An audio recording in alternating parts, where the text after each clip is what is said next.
Okay, so welcome back, Elaine, to the Zoom room.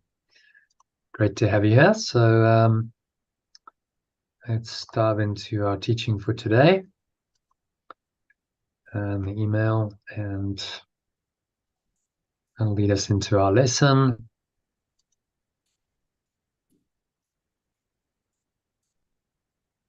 And there's quite a lot of text to do tonight as well. So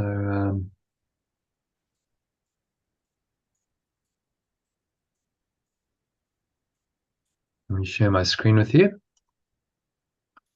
So you can read the email.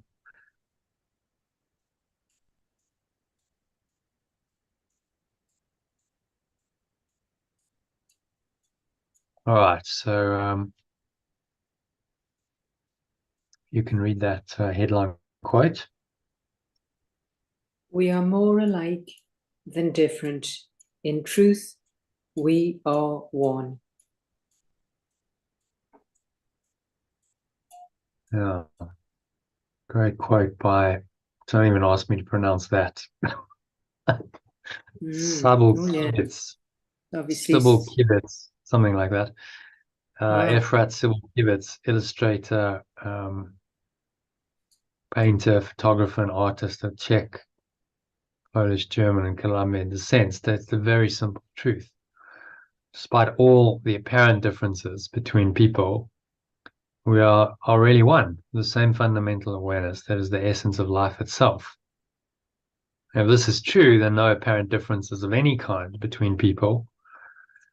So we have all kinds of different, sexes, ages, different body types, different races, and all of those differences.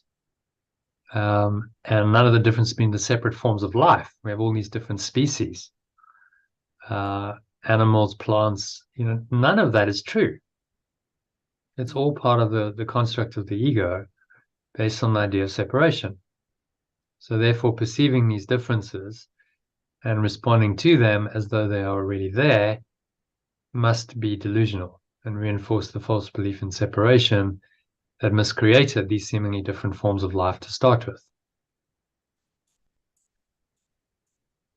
So to remind you how this all seemingly happened, here's the descent into hell diagram that explains how what Yeshe calls the tiny mad idea of separation in the Course led to us literally going out of our minds into the projection of the seemingly physical universe in all its separate forms.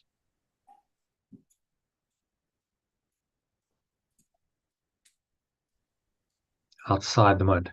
So let's have a brief look at that, which we've looked at many times, but it's that tiny mad idea, just a thought of separation, that kick-starts it all. Without that idea, there's no ego, no separate consciousness or belief in separation, also called Satan, also called the universal mind. And it is this ego consciousness that then goes down the ladder of separation through the stages of separation, first being individuality. So saying, well, now I want to be an individual self, a special self, a separate identity named, which then engenders guilt and sin, apparently for the crime of destroying God, love, oneness, or pure formless awareness. Because in order to exist individually, you must have destroyed pure formless awareness of perfect love. That's the equation. So therefore, you feel guilty and you feel sinful for that, and guilt and sin inevitably lead to fear, which is a false expectation of punishment appearing real. And that fear and that guilt and that sin cause this conception of a fearful, wrathful, vengeful God that will now come and punish you for your imagined sin. So now we want to run away from that in our deluded mind. Remember, this is all illusion, but the mind believes it. The mind wants to run away. Well, God's gonna get me because I've been so evil and sinful, even though this is just a false concept of God. To the mind, it's very real. So the mind then says, well, let me create a place outside of me, outside of my mind, where I can run away to. And in that is born the projection of thought outwards, which we call the universe. So a massive explosion of energy, which is really just projected thought, causes the Big Bang, to the projection of guilt and fear, essentially outwards to miscreate the physical universe. And so the guilt and the fear and the sin and the attack thoughts that underlie the ego are kind of embedded into this world, into this reality, because that thought system is what sponsored the whole reality.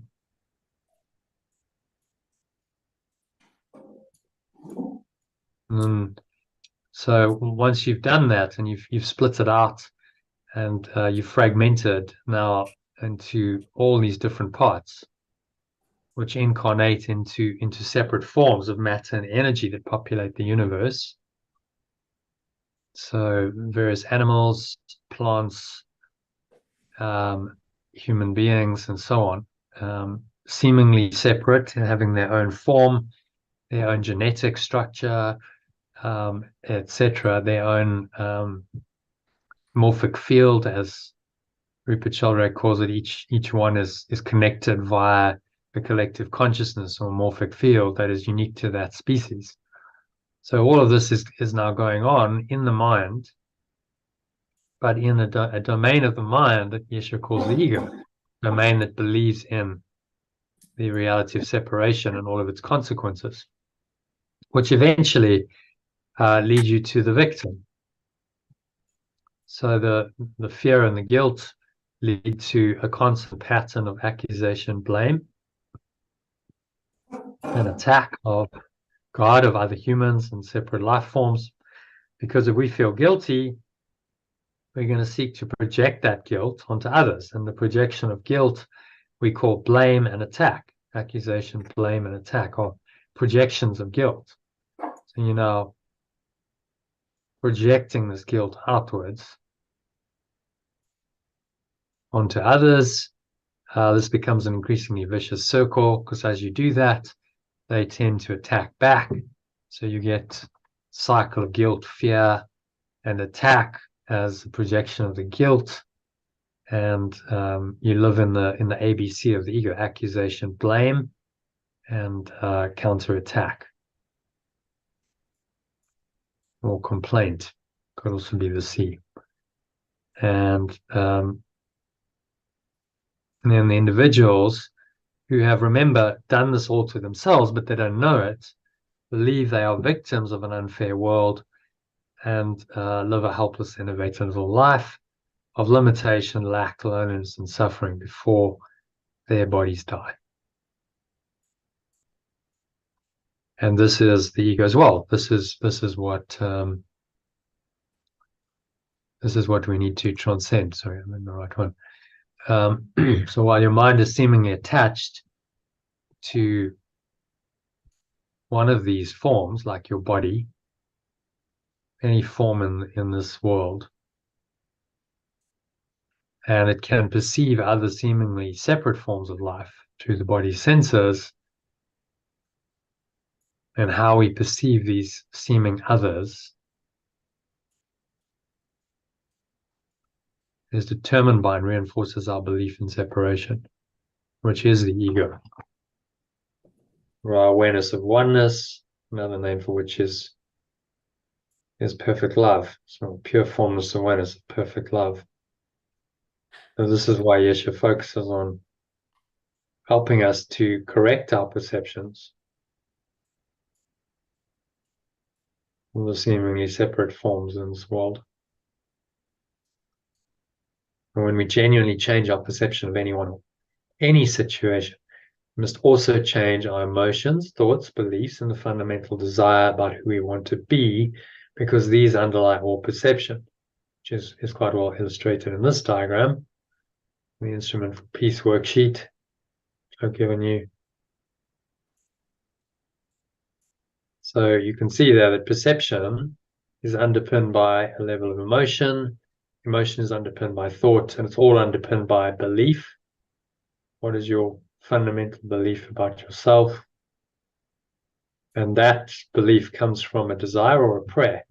Desire to be a separate self and maintain the special self concept, or a prayer to be one again, prayer to heal and to become whole, and therefore unite with your brothers. And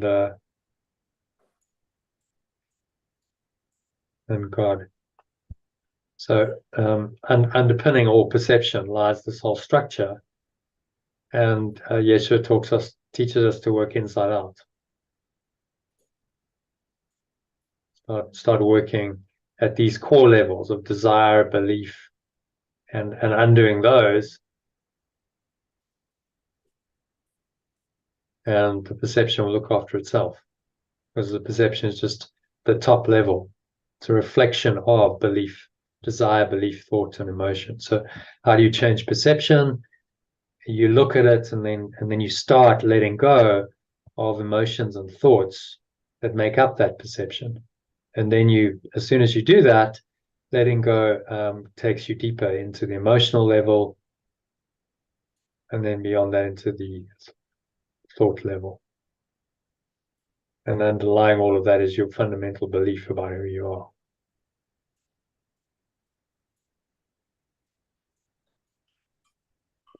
Yeah, so any thoughts on that diagram? No, that's clear. Part of the Instrument for Peace worksheet, which I have attached to that email, and you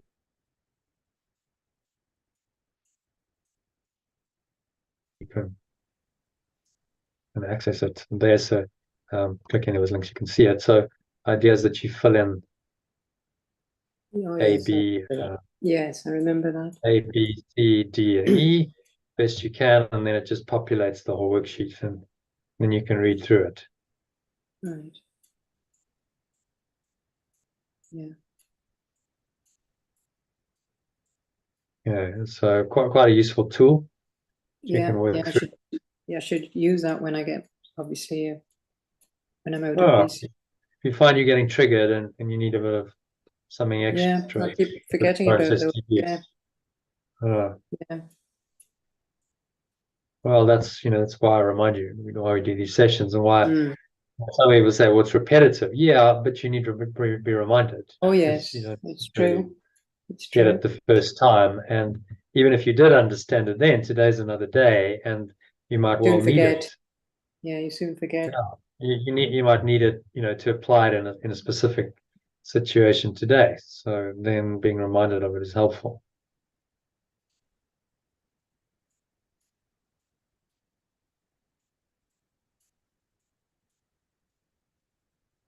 So the document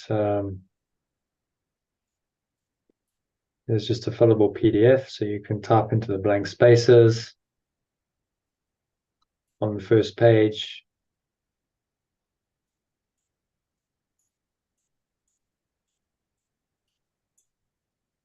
And then it does the rest for you. Fills in all the various components, and then you can read it through. And it takes you through a process of just looking at the ego and gradually releasing it, so you're free. Yeah. Okay, so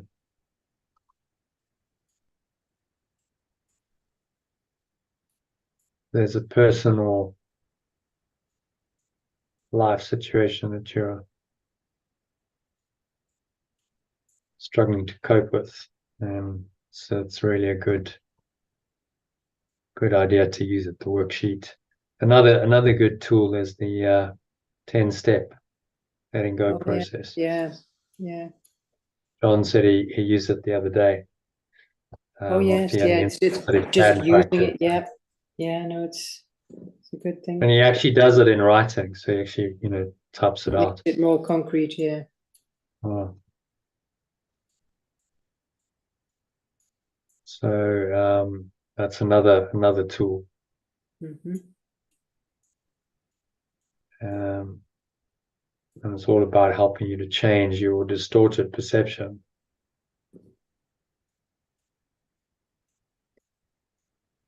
To help you change it to anyone else. There's an expanded version of the Namaste greeting.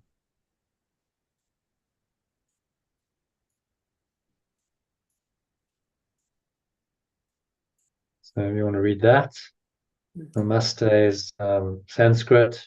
Actually, literally means to bow down in Sanskrit. So it's a sign of respect, honoring. Namaste I translate as, my true self. My true self honors yours. True self in me honors the true self in you, or my true self honors yours.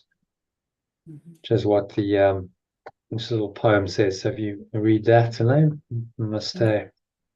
Namaste. I honor the place in you that is the same in me. I honor the place in you where the whole universe resides. I honor the place in you of love, of light, of peace, and of truth. I honor the place in you that it is the same in me. There is but one.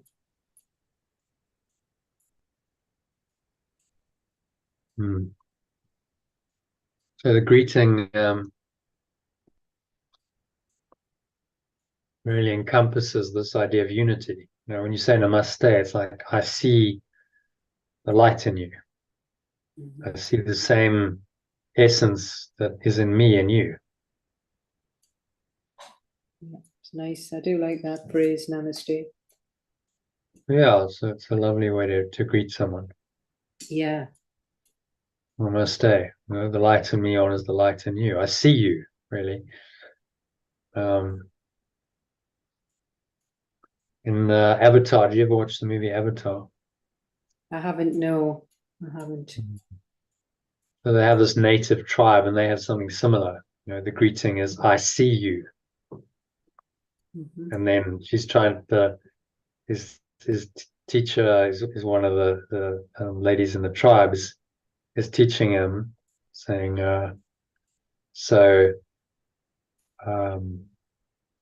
what does that actually mean? And he's like, I see you, like I see you with my eyes. What does it mean? No, it's like I see you, who you are, your essence, Yeah. who you really are. That's what it means. So the director took these ideas from these ancient teachings and puts it into the story of the movie. Okay, so that leads us to today's mind training lesson from Course of Miracles Workbook. Reinforces the message of today's quote very nicely. So if you can read that, Lane, in the original alternative. Let me just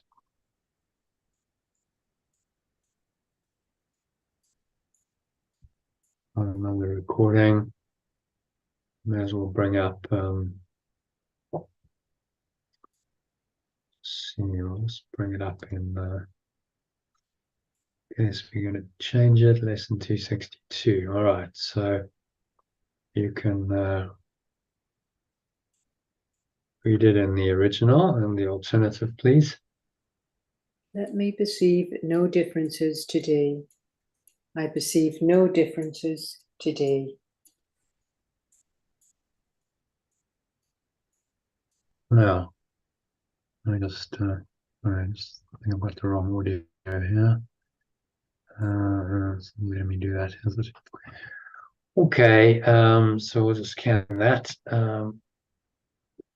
So let me perceive no differences today, or I perceive no differences today. It's really just statement of, the second one is like, I perceive no differences today. It is that, rather than let me perceive. I will perceive no differences today, I guess you could say, but I perceive no differences today. So then to the couple of paragraphs, if you can read that. Both of them, did you say original and alternate? Yeah, read them line by line. Yeah. Father, you have one son. My source, you have one extension. And it is he that I would look upon today. And it is this self that I choose to perceive today. He is your one creation. It is your one extension. Why should I perceive 1,000 forms in what remains as one? Why should I perceive 1,000 forms in what remains as one? Why should I give this one 1,000 names when only one suffices? Why should I give this 1,000 names when only one suffices? For your son must bear your name, for you created him. Let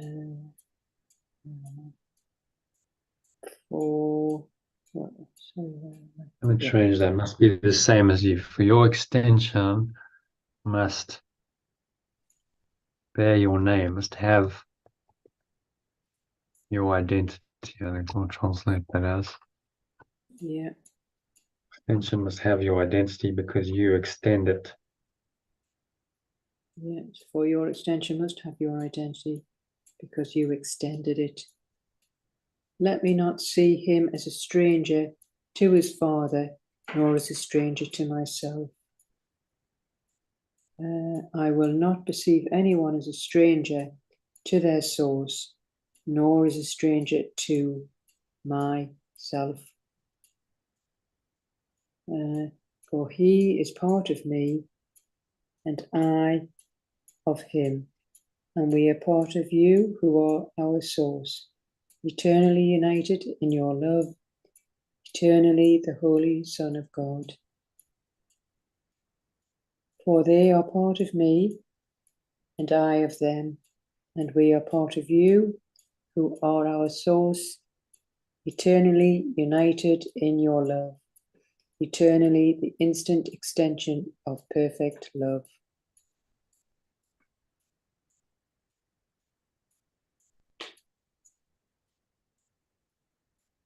Now,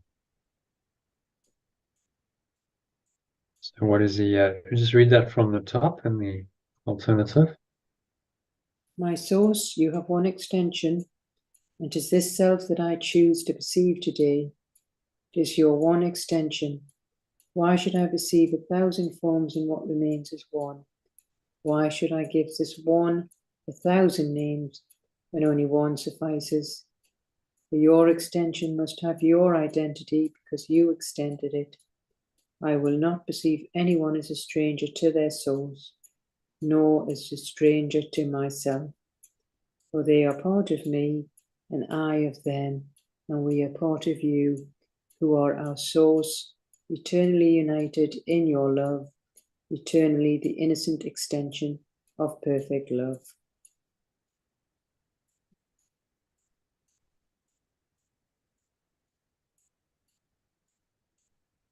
Yeah, so what's he saying in that one? Well, we're just all part of this one source, and we're one extension, so what's the point of having thousands of names and different identities when we're just being a stranger to our source? We're all just one, united in love and eternally innocent. So there's no differences. No. We are just one, despite the form, how the form appears. Yeah. Message of unity. We are one. We're not really separated. 1,000 names, all these different identities that the ego's miscreated. We look at this diagram. You know, it from the master belief in separation, it then can only separate further. So you have an idea of separation that must fragment further, and that's why we've created the very separated and separating reality that we have. So where everything is separated into separate parts. Yeah. So happy with number one. Number two, very short one. Yeah. And the original and alternative. We who are one would recognize this day the truth about ourselves. I who am one with my source and all my companions choose to recognize the truth about myself today. We would come home and rest in unity. I choose to go home and rest in unity. For there is peace, and nowhere else can peace be sought and found. For only there will I experience peace, and I cannot seek and find peace anywhere else. So what's he saying in this one? Well, who we really are is one with Source, and so is our companions. So, you know, if we recognize this truth, we can be that self today, now, and go home and rest in unity. And then you'll start to feel the peace. Yeah. And you'll not find it anywhere in the outside. Yeah. It's only lies within when you give, as I say, surrender to God, give everything to God. Well, that means open yourself and surrender to this pure formless awareness of perfect love.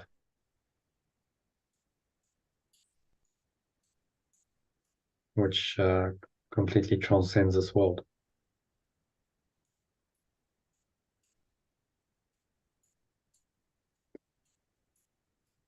It's a message of peace through unity, really. That's the essence of this lesson, isn't it?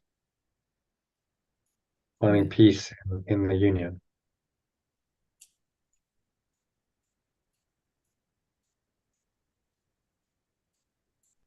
Yeah, so any other thoughts on that one? Yeah, no, good lesson. It's a fact. We're just all one, despite the form. Excuse me. Yeah. We are one.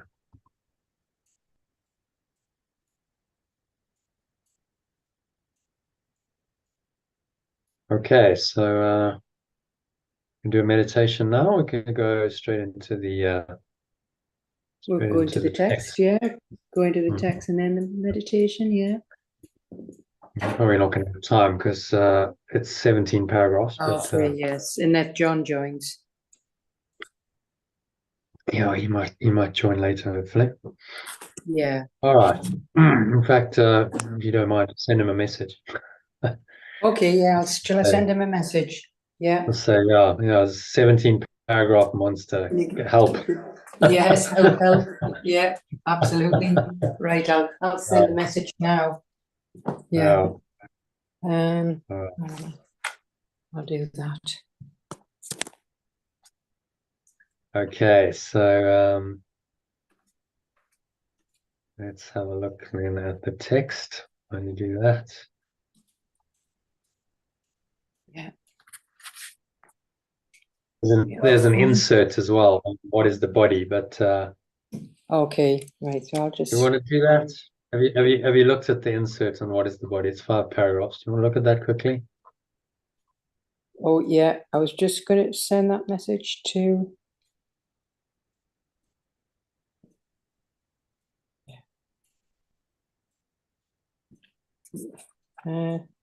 This is pretty short. Oh, They're okay, I'll quite do short this paragraphs. first. Yeah, okay, Uh, right. So what, the original and the alternative? Or This is another insert, which we're supposed to yeah, read for each lesson for the next 8 days, in answer right, to the question, what is the body? right. So yeah, read the original sentence by sentence and then alternative after each one, to each Yeah. sentence. The body is a fence that the Son of God imagines he has built to separate parts of his self from other parts. The body is a fence the extensions of perfect love imagine they have built to separate parts of their one self from other parts. It is within this fence he thinks he lives, to die as it decays and crumbles. It is within this fence these extensions think they live, to die as the body decays and crumbles. For within this fence he thinks that he is safe from love. For within this fence they think they are safe from love. Identifying with his safety, he regards himself as what his safety is. For within this fence, they think they are safe. Oh, sorry. Okay. Got lost. Safe from love. Yeah. Yeah. Identifying with their safety, they regard themselves as what their safety is. Yeah. Same. How else could they be certain that they remain within a body, keeping love outside? And the same, how else could he be certain he remains within the body, keeping love outside? Yeah. Mm. And what's he saying in this one? We've fenced ourselves off, and this is just a sorry state of affairs, because all we're going to see is us decay and crumble and die. And when really within that fence is safety and love. Mm. So it's how else could it be? How could we be certain it remains within a body when we're keeping love outside? We look outside all the time. Mm.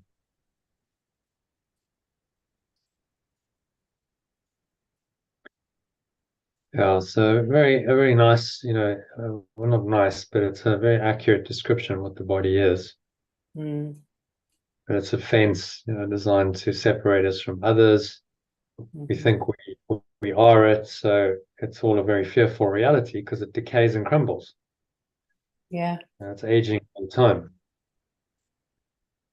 But yet we think we're safe from love. When all we need to do is just drop the fence. Yeah, which, practically speaking, your body's still going to exist. It won't just disappear, but it's your perception of it that changes. Mm. So do you identify yourself as a body with all of the body's fears and desires, body related fears or desires always in the mind? It's not really the body, as he pointed out yesterday. I think it was, the body doesn't really feel anything. The body has no desires, fears, opinions. It's just a vehicle for the mind to express and experience itself. The body is ultimately neutral, and it's what we choose to use it for that's important.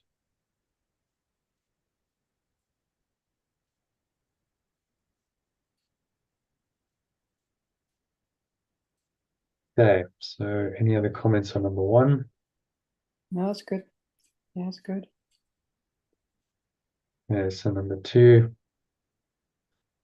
The body will not stay.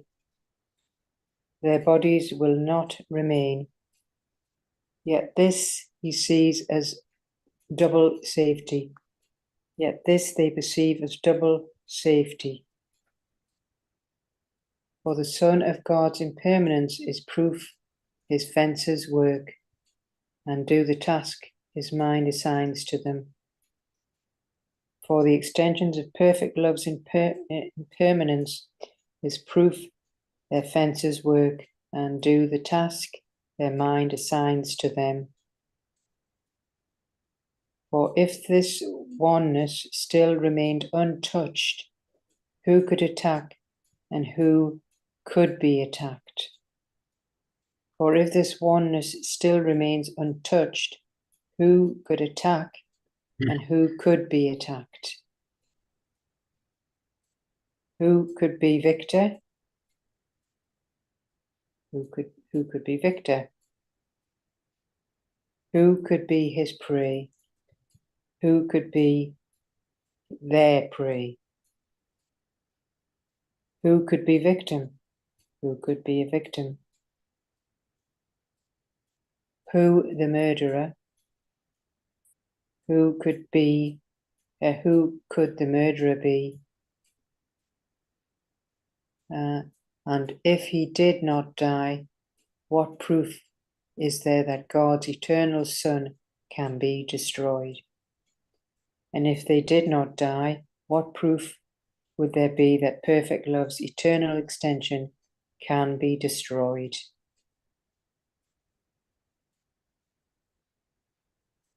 Okay, so what's he saying in this one?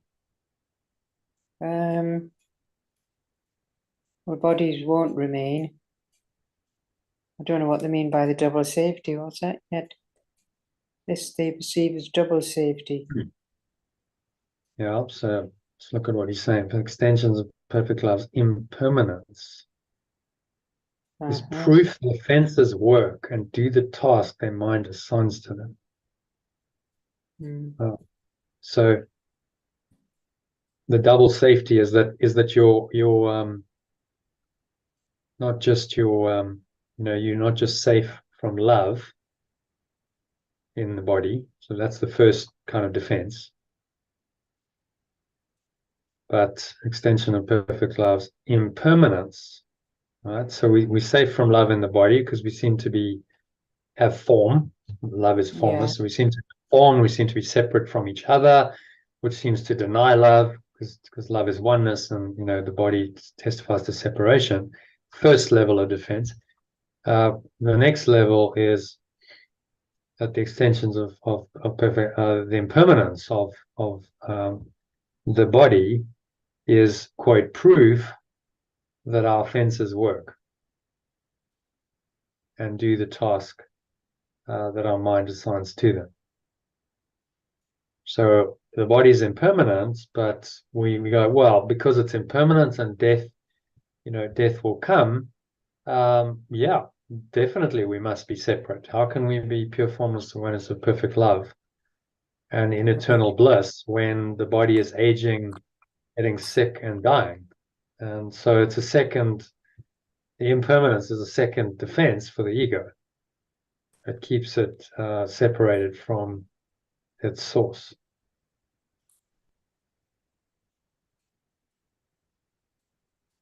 It knows no sin or guilt or fear, but the ego mind invented to create something else, seems to. When he's saying, if this were the case and there was no body, would any of these games matter? The victims and the victors and the prey and the murderers and all these roles that people play in this world, would any of them matter if you weren't a body? Yeah. They wouldn't. No. Right? Because only bodies can experience these things. And these bodies can seemingly enact, oh well, I'm now a victim and you're my persecutor, or I'm victor over you. I'm victorious over you. Well, that's acted out in the body. Without a body identification, none of that would happen.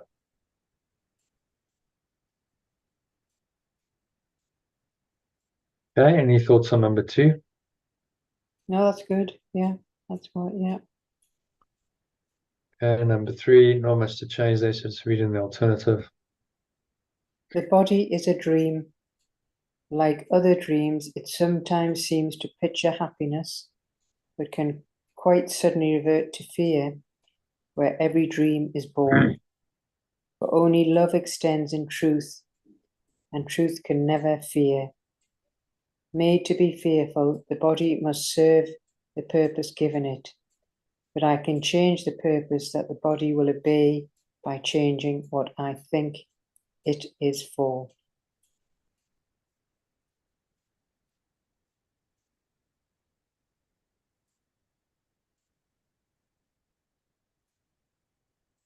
Yeah. Yeah. So thoughts on that? Well, this body that we think is real is actually just part of the dream. And the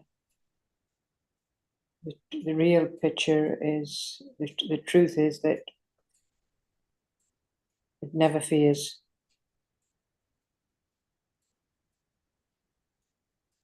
So, made to be fearful, the body must serve the purpose given it. So we need to think again and realize that the body is just a vehicle for the truth. It's the servant. Well, it's not even a servant, it's a vehicle, yeah. Neutral. It's not, it's just part of a dream. Oh. So it's, so we need to change the purpose. Yeah. So And although, the picture he's painting is quite disastrous, because the body is made to fence us into hell and so on. That's its original purpose. He's saying, but you can change the purpose. You don't have to believe that that purpose is the only purpose, as the ego would have you believe. You can change it and use the body now for one-ment. Use the body to teach yourself that you're one, that you're not a body. That's the real purpose of the body, is to teach you, to help you learn that you're not a body. Which to the ego, of course, is, we'll say that's nonsense. I mean, the body is the body. Surely you're a body. You can see it, feel it, touch it, taste it, and look, the body gets sick, the body ages, the body dies. It must be real. See? That's the justification. But all of that is just defense against the truth that, the body is an illusory construct of the mind that has no fundamental reality, which is why you can let go of it and transcend entirely into pure formless awareness of perfect love.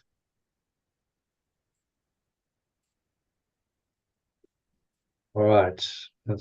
Any more thoughts on 3, or can we move on to 4? yeah, good. Yeah. Right. Okay, The body. read this one in the original and the alternative, because Okay. there's a bit of translation to do. The body is the means by which God's Son returns to sanity. The body is the means by which perfect love's extension returns to sanity. Though it was made to fence him into hell without escape, it has the goal of heaven been exchanged for the pursuit of hell. Though it was made to fence them into victimhood and suffering without a hope of escape, yet has the goal of pure formless awareness been exchanged for the pursuit of victimhood and the suffering this inevitably brings. I'm going to make that yeah, active tense rather than passive. Yet I have exchanged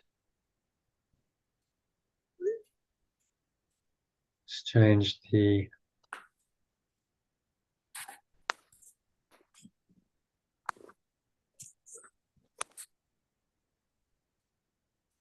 exchanged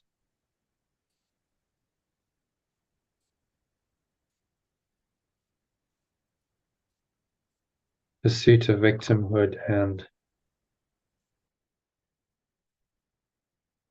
suffering.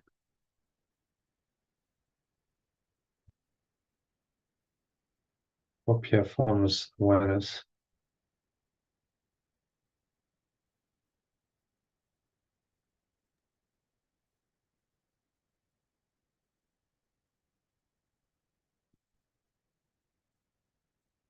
State of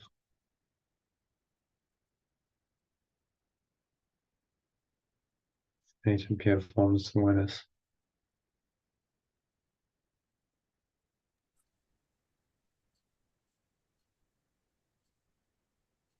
Okay. Yeah. One, so the extensions of perfect love, Son of God. The Son of God extends his hand to reach his brother and to help him walk along the road with him.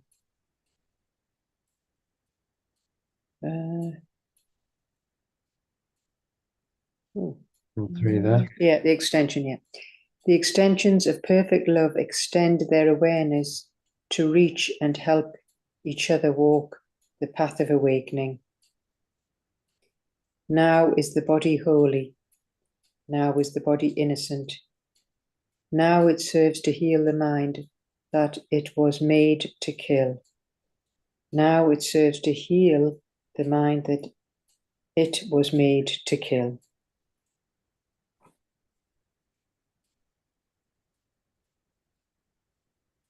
Right, so what's he saying in that one?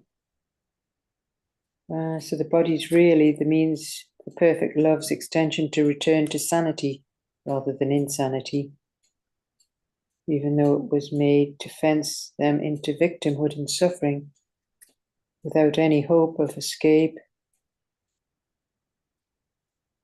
The extension of perfect love extends the awareness to reach to help each other walk this path.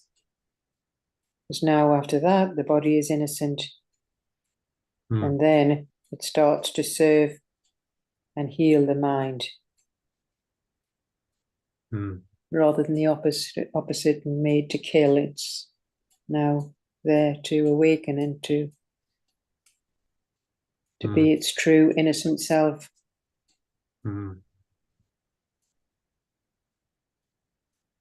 It's to heal the mind that it was made to kill. So we just change the purpose. You know, it's a profound change of mind as to what this body is now for. And now the body's purpose is to heal. Yeah. Rather than to kill. And the body reflects that. You know, there's life, essence of life is in the body. It's you know, the life force energy, we call it, the life essence, the prana, is an expression of spirit, of life, and so then that gets emphasized, and the body you know, seems to be healthier, stronger, doesn't age as fast as a reflection of that you know, spiritual change and purpose. So we can and we must change, you know, the purpose that we believe the body is for in order to awaken. So it's a potent tool for our awakening in the hands of the Holy Spirit. It's a communication vehicle, allows us to experience things in this world that give us exactly the lessons we need to learn. It's also a communication vehicle that allows us to extend and express the light to others.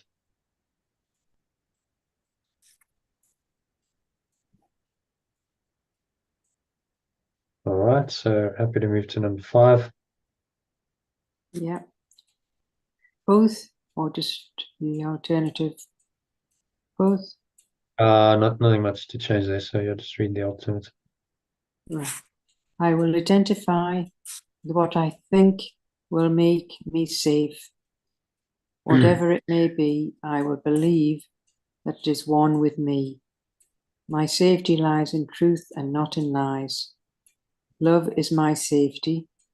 Fear does not exist. When I identify with love, I am safe. When I identify with love, I am home. And when I identify with love, I find myself.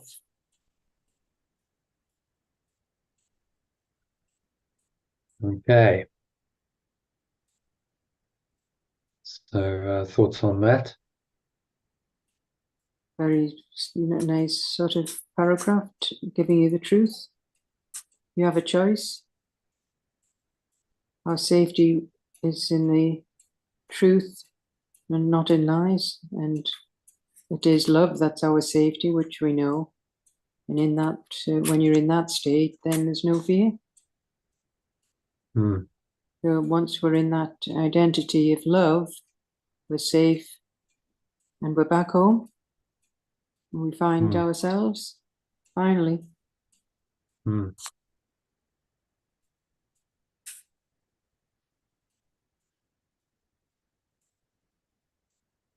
I'm safe in love.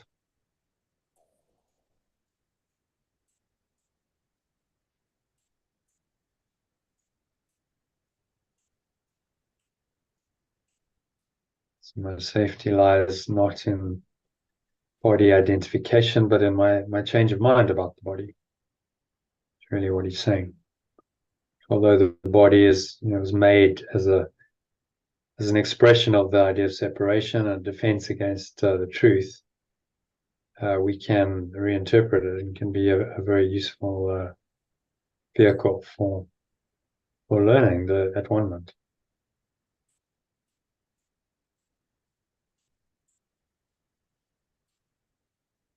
Okay, so you've done the lesson. So any other thoughts on that? Yeah, that's good. Yeah, on the body, yes, it's very clear. Yeah, it's a nice clear. These inserts are great because he gives us a little teaching instruction, as he calls it, on an aspect that's short, sweet, to the point, and very clear. And then just says, "We'll study it for 10 days in a row," so it really goes in. Yeah, So you start to really inculcate this into your deeper mind. So you start to think and act and perceive in this way, so that you don't identify yourself as a body in your perceptions. Because all very well say I'm not a body, and then something happens and you go into fear and start defending, and then what are you doing? You're believing you're a body, aren't you? Yeah, yeah. So it's to recognize that this is the truth, and then because of that, fear is never justified, and to be able to let go of those fear thoughts and emotions and anything else that's related to body identification, which is identification with the ego. So that's fear, guilt, sin, attack, sickness, suffering, pain, physical pain, aging, finally death. All of that is of the ego and has nothing to do with perfect love or your true self. And you can just recognize that. Yeah. You choose to. Okay, so happy with that insert. Let's Yes, yes. move on, shall we, to today's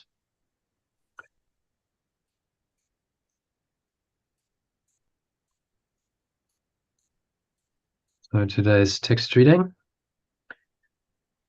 Section 5 of chapter 31, self-concept versus self, it's called. It's quite a long one, 17 paragraphs, although the paragraphs aren't that long. So, but let's see how we go.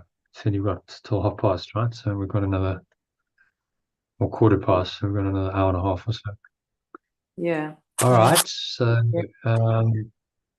just read it in the alternative. No, read it in the original and the alternative, because then I can just edit it as you go. Yeah. Otherwise, you can get ahead of me. So the learning of the world.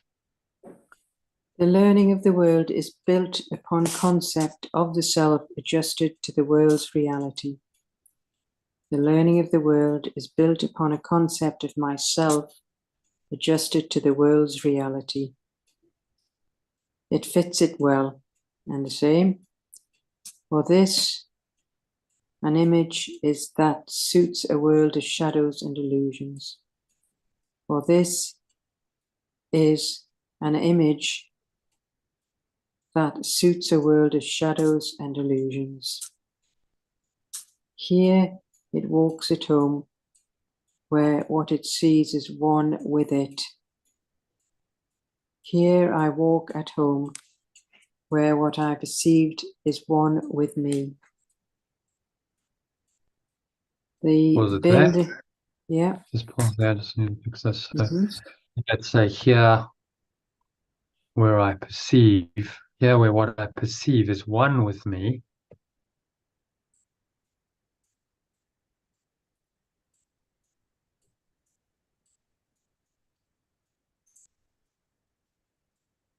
I seem to be at home.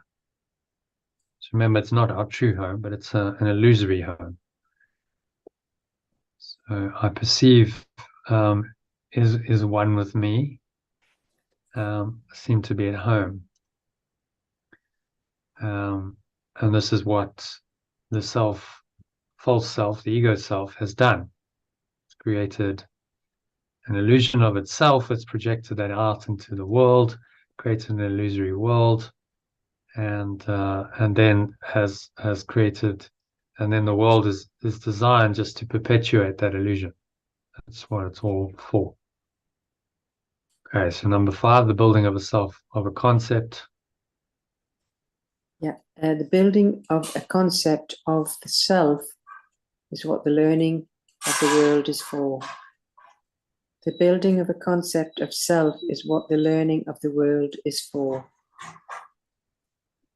This is its purpose, that you come without a self and make one as you go along.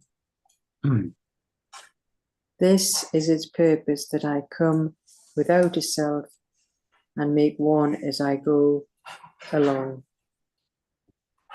And by the time let's make one up. I think that's nice. Yeah. Because you're basically making it as you go along, and make one up as I go along. So that's, what is it? What is a human life? We come without a self. Babies are born. They don't have a defined self concept, and then over time they develop that, and they make it up as they go along, and have experiences which then influence that self concept. And by the time they're adults, they have a very well established self concept. Most people, and that's the ego. Yeah. All made up, and seemingly real, and seemingly now able to govern your thoughts, words, and actions your whole life. Okay, next one. Yeah. And by the time you reach maturity, you have perfected it to meet the world on equal terms, at one with its demands. By the time I reach maturity, I have perfected it to meet the world on equal terms, at one with its demands.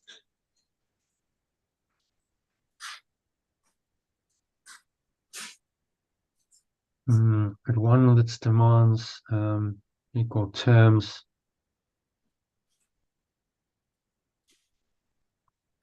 Maybe in accordance.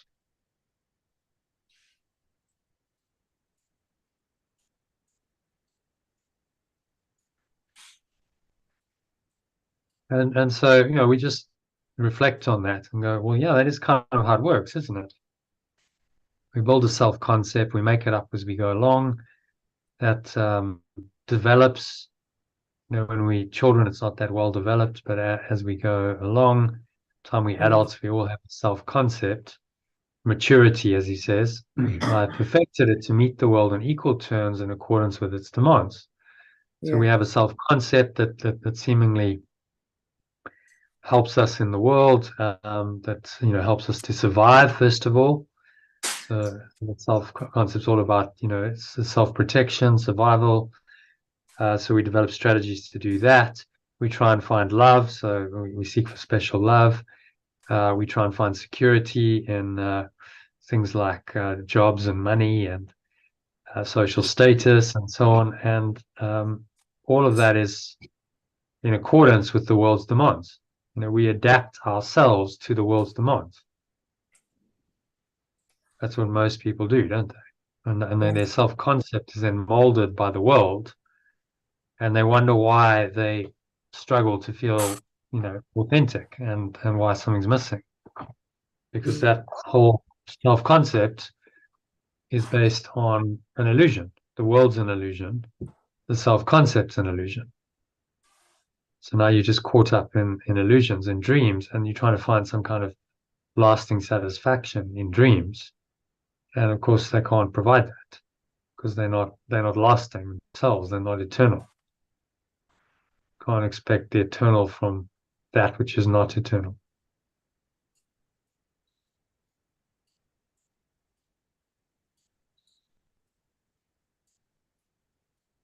Okay, so any other thoughts on number one? No, that's clear.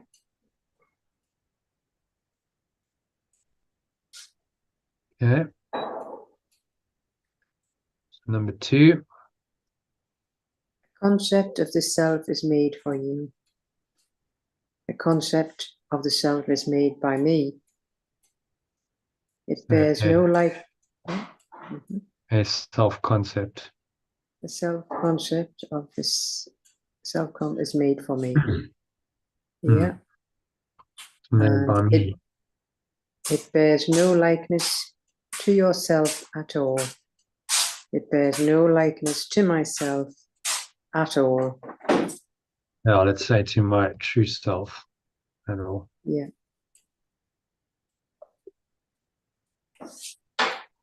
Yeah, that is an idol. It is an idol made to take the place of your reality as Son of God. It is a false self made to take the place of my reality as extension of pure formless awareness of perfect love. Okay, extension of perfect love.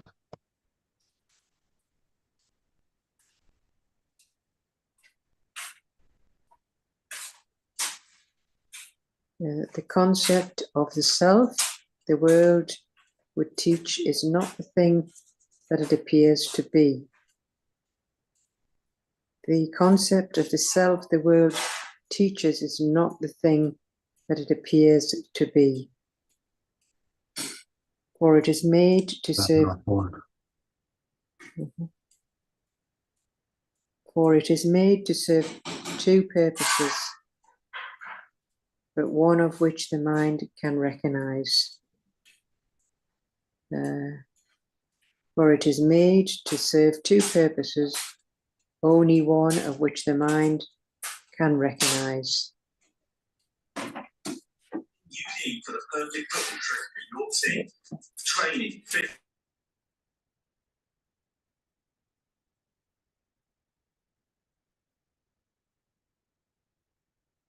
Okay. Sorry, Dave, just switching the volume down. Right. So the first presents the face of innocence, the aspect acted on. The first presents the face of innocence, the aspect acted on. Right. It is this face that smiles and charms, even seems to love. I'll just turn the TV down.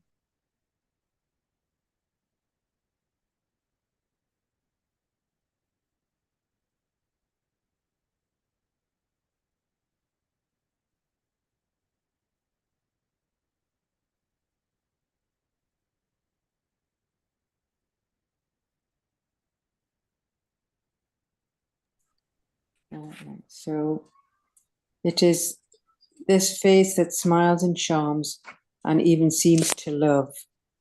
It is this face that smiles and charms and even seems to love. It searches for companions, and it looks at times with pity on the suffering and sometimes offers solace. It searches for companions, and it looks at times with pity on the suffering it sees, and sometimes offers solace. It believes, yeah, it believes that it is good within an evil world. It believes that it is good within an evil world.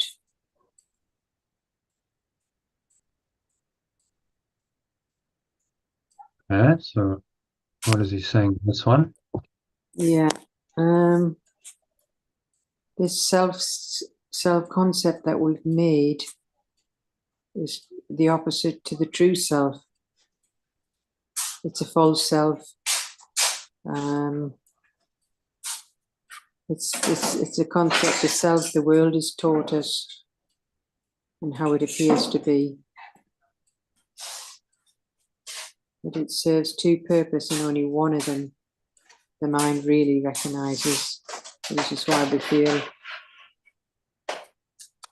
not right. And so you've got the face of the separate self, smiles and charms, and thinks it can find love that way, or it searches, or it can search for companions when it's in pity and tries to offer it comfort, but it believes that it is good within an evil world. But this is just another false concept.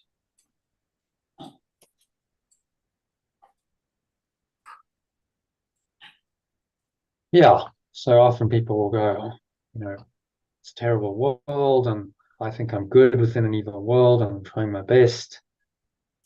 Present the face of innocence, smiles and charms, even seems to love. He's highlighting another ego delusion that on the face of it might seem to be spiritual. Well, no, I care about other people. I'm caring. I'm kind. On the suffering it perceives and sometimes offers comfort. So this would be someone maybe at the level of the compassionate forgiveness, halfway forgiveness. Okay, that could be me. Yes. Poor people. Animals suffer, people suffer. Yeah, that's I feel probably for me. them. I really feel for you, but I make it real in my mind. Right. So I look with pity on the suffering, and I try and offer comfort. Yes. And so it seems that I'm a good person, and I'm doing my part, doing my best, and yet somehow there's something missing, isn't there? There's still an undercurrent of still an undercurrent of happiness, dissatisfaction. Yes. And as he says, the third one, he says this aspect can grow angry. Read that. Yeah. This aspect can grow angry, for the world is wicked and unable to provide the love and shelter innocence deserves. This aspect can grow angry, for the world is wicked and unable to provide the love and shelter innocence deserves. And so this face is often wet with tears at the injustice the world accords to those who would be generous and good.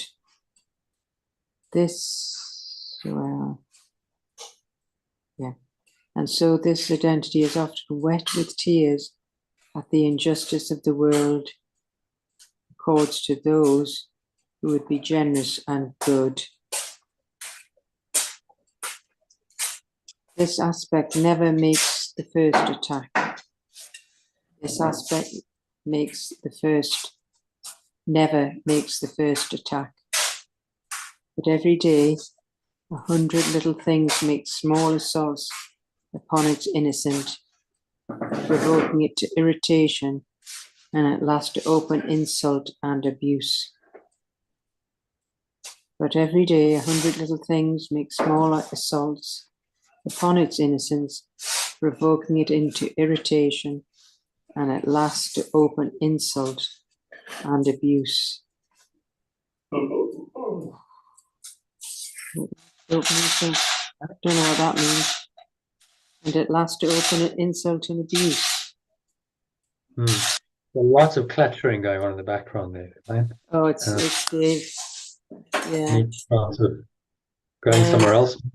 It's trouble is it's the Wi-Fi. You might get switched off. Right. Okay. I'll see if I can find another spot where I'm going to be, because it's weak. You see, if I go, this is a strong. 2 seconds. I'll have a look and see if there's a better. Right.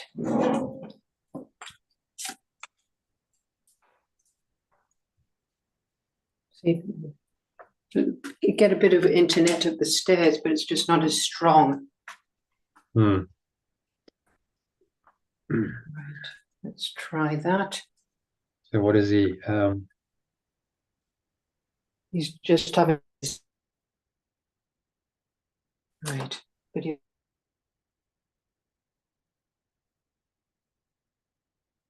Down. Right. Can you hear me?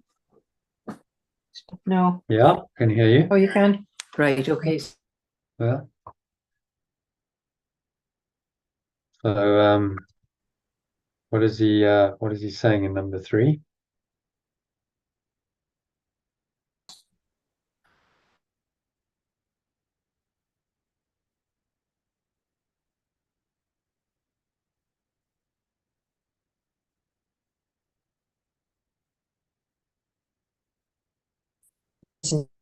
Elaine, you still there?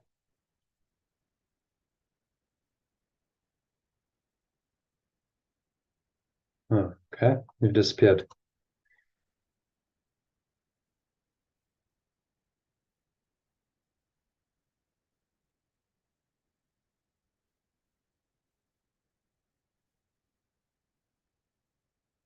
All right, hopefully Elaine comes back. So I'll just read this again. This aspect can grow angry, for the world is wicked and unable to provide the love and shelter innocence deserves. And so this identity is often wet with tears at the injustices the world gives to those who try to be generous and good. This aspect never makes the first attack, but every day 100 little things make small assaults upon its innocence, provoking it to irritation and at last to open insult and abuse. Yeah. You're back. Sorry, is that because you moved? Yeah. So Well, I'll just persevere with the clattering.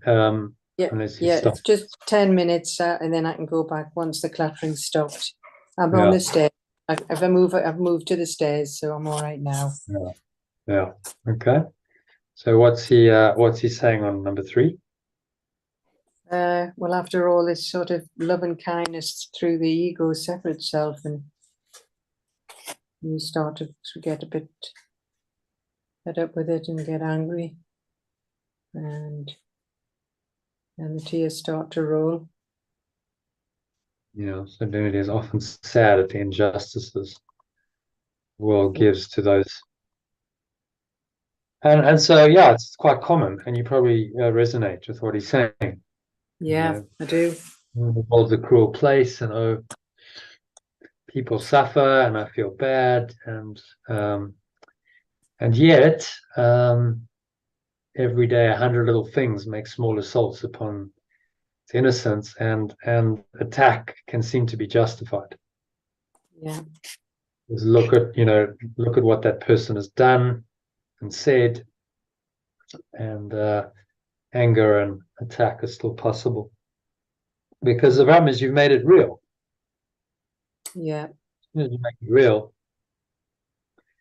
and there's always going to be this undercurrent of fear, and anger and attack are part of that thought system, and always possible. and then these, these 100 little things, he says, these little slights, and you know how it goes, and you're like, oh, and there's that, and then there's another little thing, and there's another, and they just kind of niggle you. Yeah. And if you allow them to get to you and you don't let them go, then eventually you can just Builds up. Yeah. builds up and you react, and at last, apparently open insult and abuse seem to be justified, and you're treating your holy brother now as an enemy. Yeah. Mm-hmm. And so the way out of this is to correct it systematically and progressively. As it arises, look at it and let it go.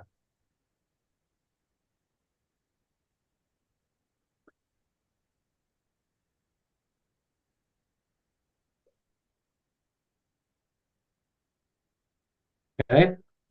Yeah. Move to number 4 then. The face of innocence, the concept of the self is so proudly wears, can tolerate attack in self-defense. For is it not a well-known fact that the world deals harshly with defenseless innocence?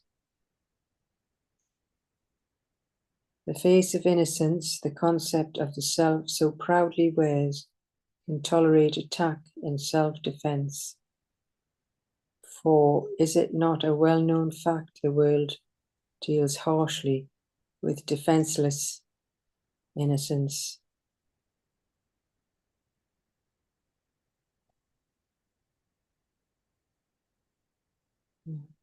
No one who makes a picture of himself omits this face, for he has need of it. No one who makes a picture of himself omits this identity, for I have need of it. Let's change that to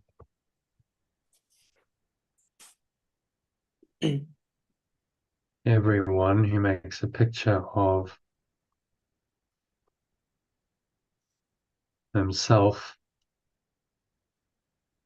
omits this identity, for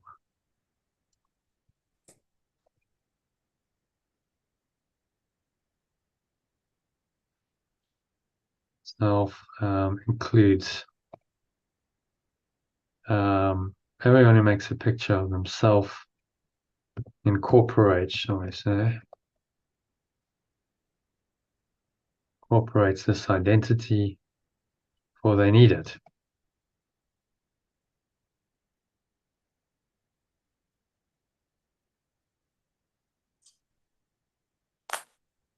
Okay, number 3. The other side he does not want to see. The other side I do not want to see. Change that to I do not want to see the other side.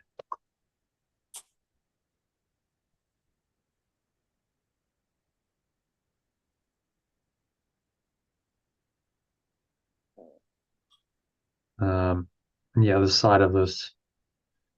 I do not want to see the other side of this picture, shall we say? Makes it clearer, yeah? Yeah. I do not want to see. I want to see the other side of this picture, yet it is here. The learning of the world has set its sights. Number 4. Yeah. Yet it is here the learning of the world has set its sights, for it is here the world's reality is set. To see to it the idol's lusts. Yet it is here the learning of the world has set its sights, for it is here the world's reality is set. To see to it the idol lusts.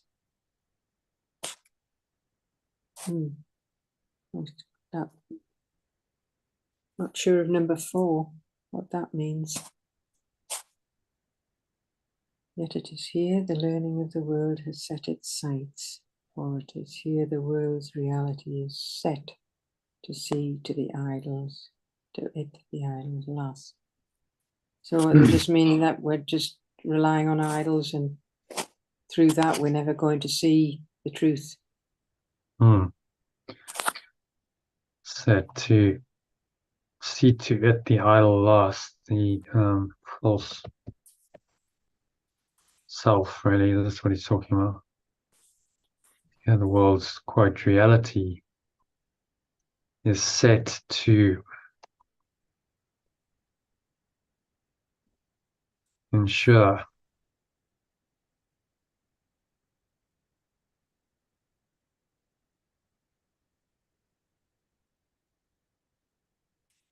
the false self-concept.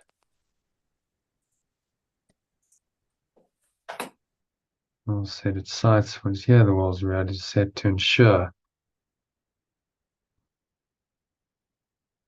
that my false self-concept remains intact. So just read that from the top in the alternative.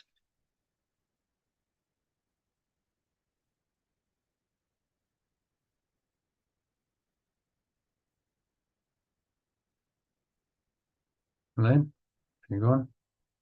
Yeah, I've just been 2 seconds. Okay.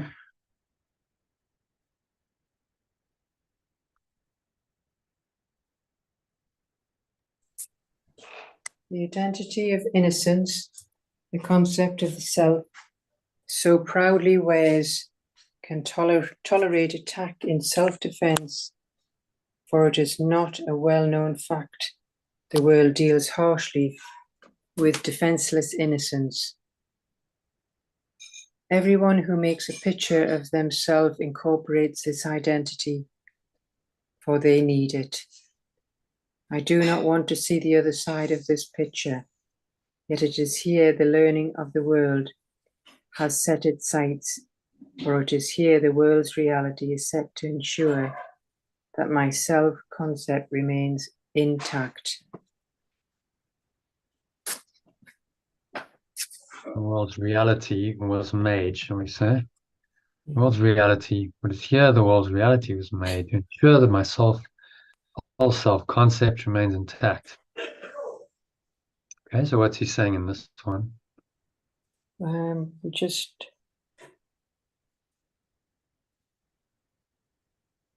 the identity of innocence, the concept of the self, where so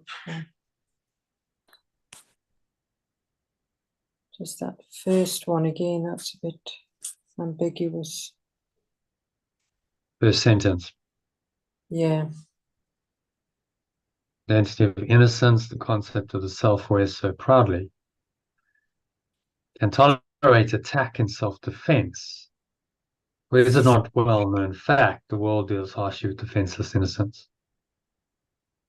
So, many people do this. You look in the world, it's like, well, I'm just attacking in self-defense. Yeah, I see. Yes, yeah. Most of us do that. Somehow that's justified. Well, you started it. You're attacking me, so it's justified then that I attack you back. Yeah. That's what we you're the attacker, and that's actually how most conflict is justified. And wars start. It's like, well, we're not the aggressor, you are, but we have to now attack back because you've attacked us. Yeah, that's how I was brought up. Yeah. An eye for an eye. Yeah. Yeah, my father would say that. Yeah. Biblical law. An eye for an eye, a tooth for a tooth. And whereas Yeshua came and he said, turn the other cheek. So he says, I tell you, don't do that. Turn the other cheek. If someone attacks you, give them the other cheek to strike. Because what you're doing by doing that is you are not believing in the thought system of attack. You're not buying into it, are you? Saying, I'm not going to respond with attack to attack because that makes attack real. And then I'm caught up in the egoic thought system. Yeah. So it's enlightened self-interest. You're saying, I want to free my mind from this. So, I'll let it go instead of attacking back. And it's hard to do because the ego wants you to, it wants you to attack back, doesn't it? Yes. Well, that's basically what we've been trained to do is from children. Yeah.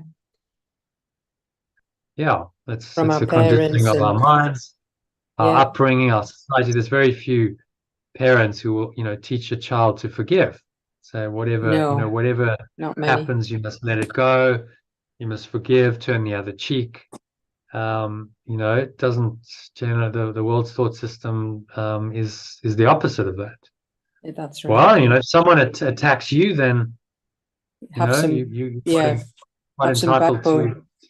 Yeah, they want you to have a backbone. Yeah, to get on there, get in there and fight back. Yeah, that's always what I was taught as a youngster. yeah. And it's a very seductive thought system because you kind of, I don't want my kid to be a doormat, or I don't want to be a doormat, and I've got to stand my ground. But of course, it immerses you in that whole reality of attack and defense, and this all Yes, becomes real. And obviously, if you attack back, then you can be attacked, there's and war. There becomes war. more of the same. Yeah, I mean, if you go down that road, you start fighting, Yes. then when does it ever stop? So Yeah. not People, a great yeah, people can have great feuds for years. They can have feuds, family feuds for years, can't they? Some families. Yeah. and in national terms, races and nations, like look at the Israel Oh yeah. Hamas Yeah. conflict. It's just that's been going on for generations, hundreds of years, thousands of years. It goes back to the time of Yeshua and before. Yeah. There's been this tension between the races. I guess it started with the Israelites coming into Palestine. Mm. It wasn't called that then, and they drove the other tribes out. I mean, that was when the wars started, and that's recorded in the Bible. They had wars against the Philistines and various other tribes, and they had to kind of fight their way in and establish that as their territory. So it goes way, way back, thousands of years, and then we just never let go of those grievances, and the thought system continues generation to generation, and then every now and then it sparks into a conflict like it has now, because that's just been festering, in the mind. There's this festering, injustice on either side, and this you see very clearly. The identity of innocence, the concept of the self, wears so proudly. Each side says, well, we're the innocent ones. We're being attacked, so we must respond in self-defense. And on that basis, it's justified. They're trying to, have the higher moral high ground. Even, in that case, like Hitler was like, well, we're being attacked because they're threatening our Lebensraum, he called it, our living space. They're threatening it. So therefore we need to attack them because they're threatening this imaginary Lebensraum that he had to invent to try and create some justification for invading the rest of Europe. It's bizarre. It's just like, what a clearly, not the case, but you see how the self-concept twists and manipulates to try and justify attack in the name of self-defense. That's what he's saying here. And that's all part of the reality that the world of the ego has created, the self-concept, made to ensure that my self-concept remains intact. The world is designed to reinforce and perpetuate the self-concept, false self-concept of an individual self, and that will remain intact forever. That's what it's designed for. That's what he's telling us.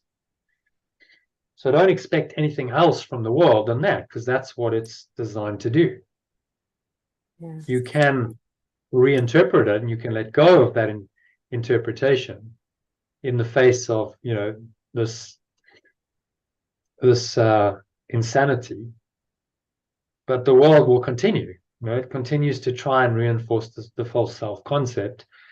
And your job as someone spiritually awakening is to see that game, and as it shows you the false self-concept, go, oh, that's useful. I just saw another aspect of my false self-concept revealed to me by the world, and I can let it go. And that's how you undo that false self-concept, by denying or rejecting it as it shows up in your experience, triggered by your experiences in the world.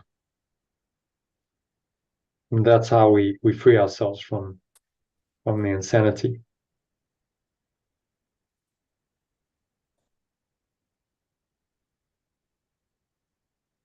Okay, so any other thoughts on number 4? Should we move to number 5? Yeah. Beneath the face of innocence, there is a lesson that the concept of the self was made to teach. Beneath the face of innocence, there is a lesson that the concept of the self was made to teach. It is a lesson in a terrible displacement and a fear so devastating that the face that smiles above it must forever look away. It is a lesson in a terrible displacement and a fear so devastating that the face that smiles above it must forever look away, lest it perceive the treachery it hides. Lest is quite old-fashioned. I want me to say in case. Yeah.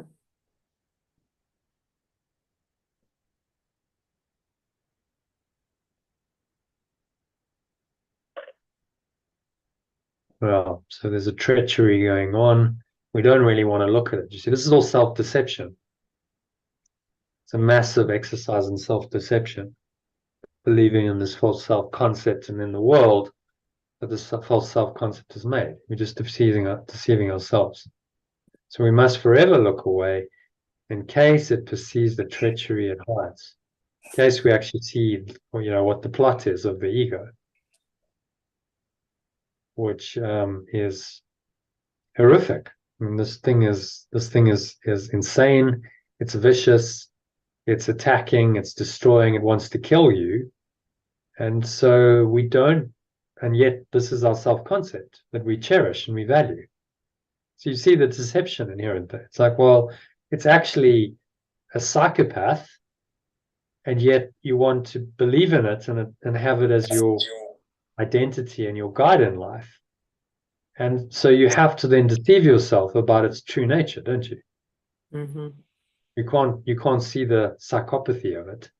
You have to try and focus on the face of innocence, and then justify it. Well, I'm actually a good person. I'm trying my best, and I have compassion. I care about people, and I see the suffering in the world. And there's many people, who kid themselves in this way. Yeah. But underneath that lies the psychopathic murderer that they're hiding, that they don't want to see. They're not honest enough to really look at it, because it hurts when you go, well, actually, yes, this self-concept is actually a psychopathic killer, and therefore I cannot tolerate it. This has to go. I can't tolerate its so-called nice aspects in the face of innocence, and because it's nuts and it's an insane killer, and I can't carry on with this as my identity and my self-concept anymore. So therefore it needs to go.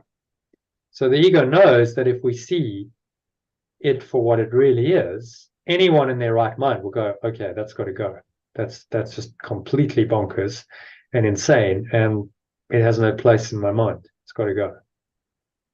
In which case it stays unnumbered, because then the right part of your mind, the Holy Spirit, has made a decision to do away with it, and to heal the mind. And of course, it doesn't want that, so it has to try and convince you to continue in this insane self-concept and just deceive yourself, not see it for what it really is.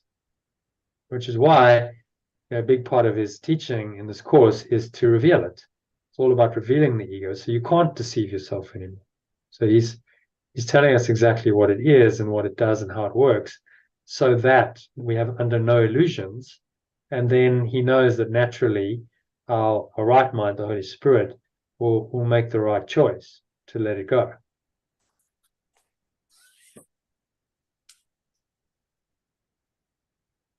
Okay. So the lesson teaches this. Number 3. Oh, yeah. The lesson teaches this: I am the thing you made of me, and as you look on me, you stand condemned because of what I am. The lesson teaches this: I am the thing you made of me, and as you look on me, you stand condemned because of what I am. On this conception of the self, the world smiles with approval, for it guarantees the pathways of the world are safely kept, and those who walk on them will not escape. On this self-concept, the world smiles with approval, for it guarantees the pathways of the world are safely kept, and those who walk on them will not escape.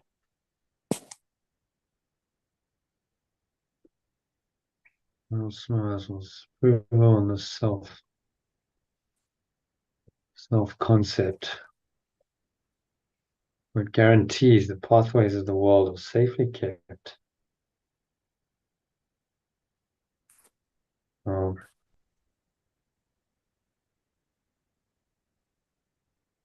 Maintained,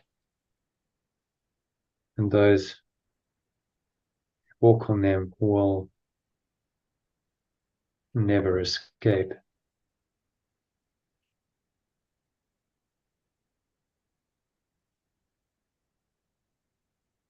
Now, I am the thing you made of me.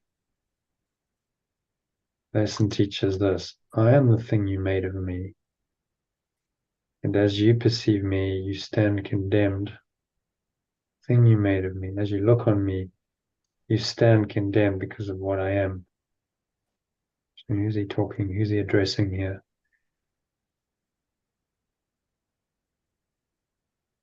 Lesson. The concept of the self was made to teach.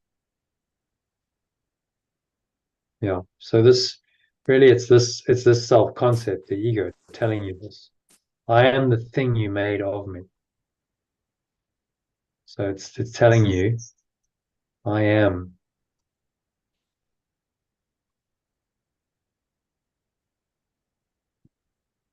I am what you made of me.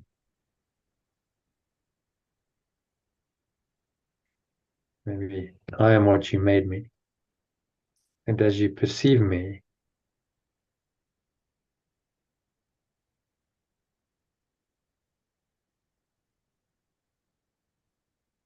you stand condemned because of what I am. It's a better way of saying that. Does that make sense to you? And what you made me, and so you perceive me, you stand condemned. The question is, who's the you and who's the I? Yeah? So I am what you made me. You being the self-concept. I am what you.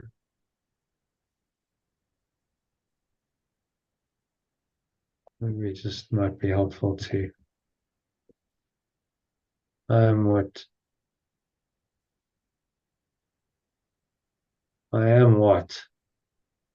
the self-concept.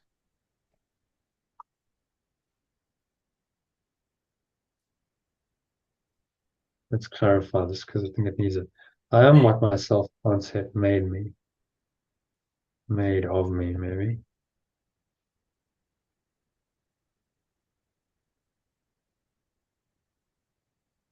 And as you perceive me,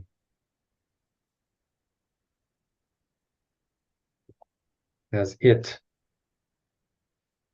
perceives me,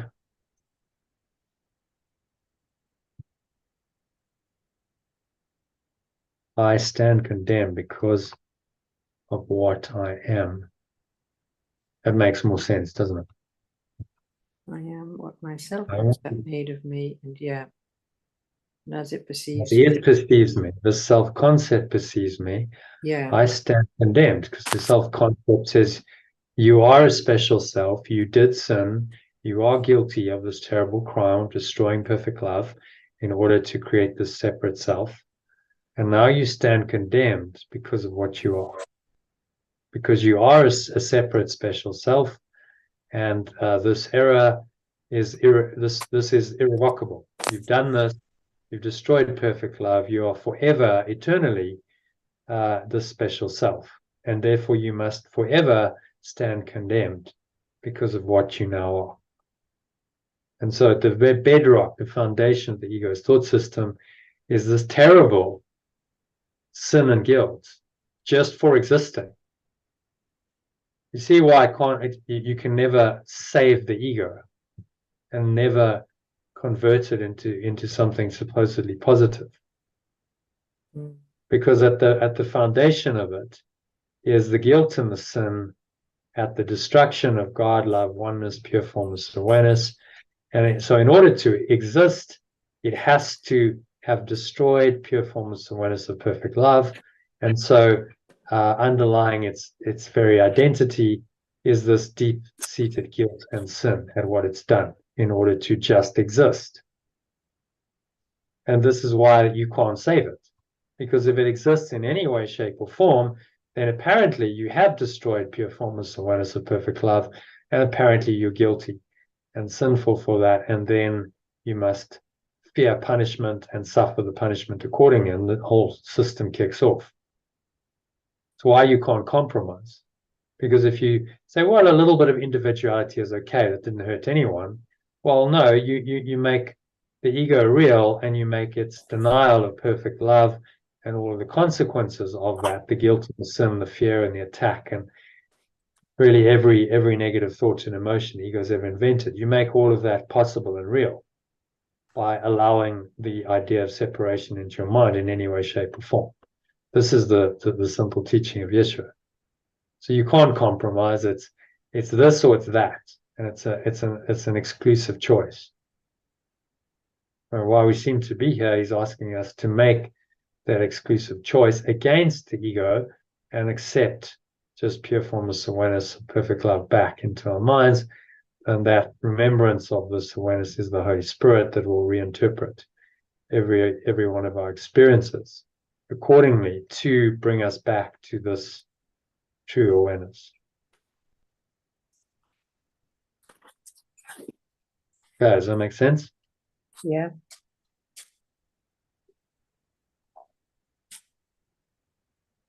Okay, so anything else in number 5?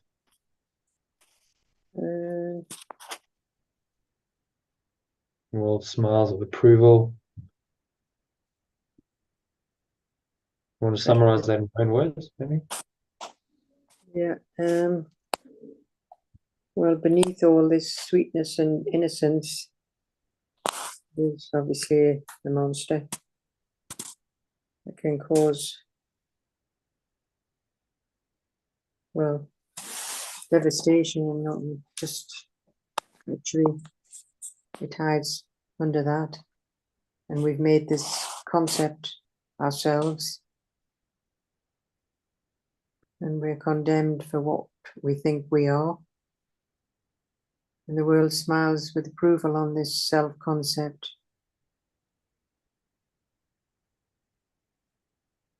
And it guarantees the pathways of the world are maintained, and those who walk on them will never escape. So we're just stuck in this self-concept that we've made. When we can't actually choose.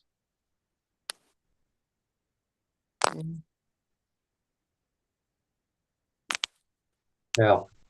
Yeah. It's We can. Yeah. And the key point is that the world and the self-concept are one. I think that's one of the key learnings of this course. Mm-hmm. And the world is a projection of a self-concept. And when the world goes in your mind, so does the self-concept. So the only way of letting go of that insane self-concept is to to let go of the world, which is where the letting go of forgiveness comes in. As you let go of your attachment to the world, which is the projection of the false self-concept, you undo the self-concept. That starts to break down. And as that breaks down, what replaces it is the self, the true self. Yeah. All right, so happy with that. Number 6 then. Here's the central lesson. Yeah. Here is the central lesson that ensures your brother is condemned eternally. Here is the central lesson that ensures my companions are condemned eternally. For what you are has now become his sin.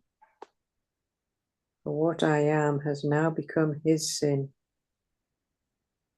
For this is no forgiveness. For this is no forgiveness possible. For this I can not let go possible. Letting go possible. Oh, sorry. Yeah. Let go. Yeah. For this I can not let go.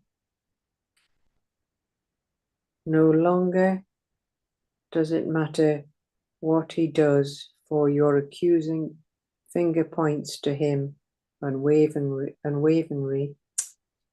Can't get the word out there. And deadly in its aim.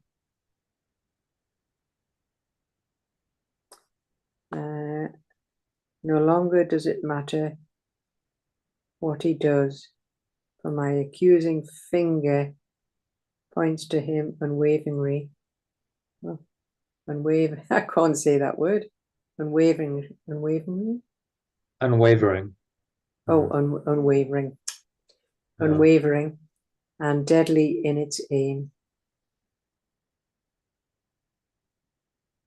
No longer does matter what they do, for my accusing finger points to them. Unwavering and deadly in its aim.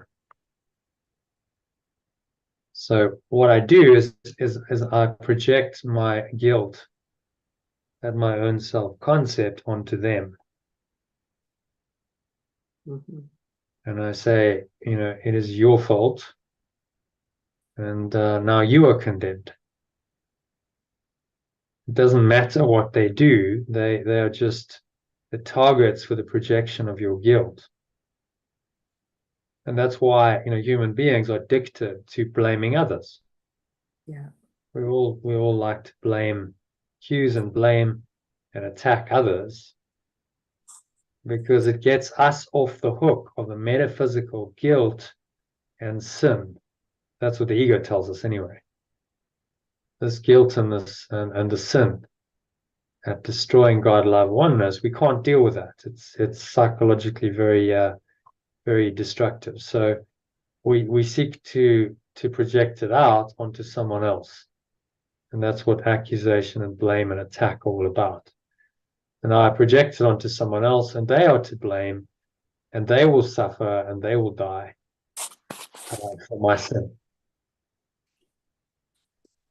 But of course, it keeps the whole system going, doesn't it? Makes the sin real.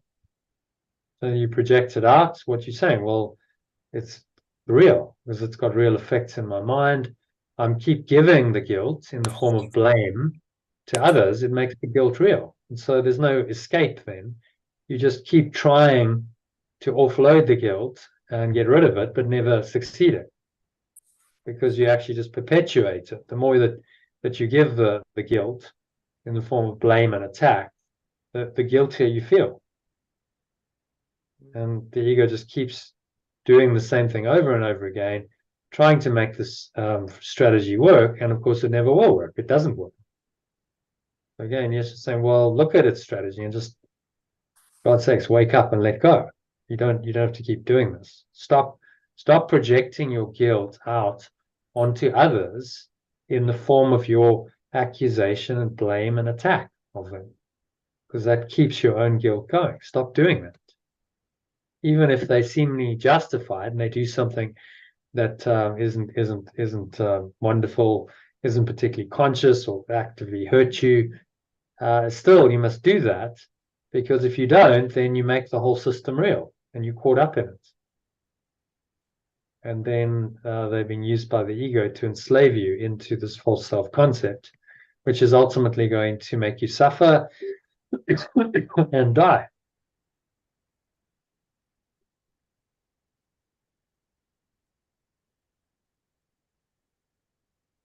Okay, so number 5. 5. It points to you as well. Yeah, it points to you as well, for this kept still deeper in the midst below the face of innocence. It points to me as well, but this is kept still deeper in the mist below the face of innocence. And in these shrouded vaults are all his sins, and yours preserved and kept in darkness, where they cannot be perceived as errors, which the light would surely show. And in these shrouded vaults are all their sins and mine preserved and kept in limited awareness, where they cannot be perceived as errors, which the pure formless awareness would surely show.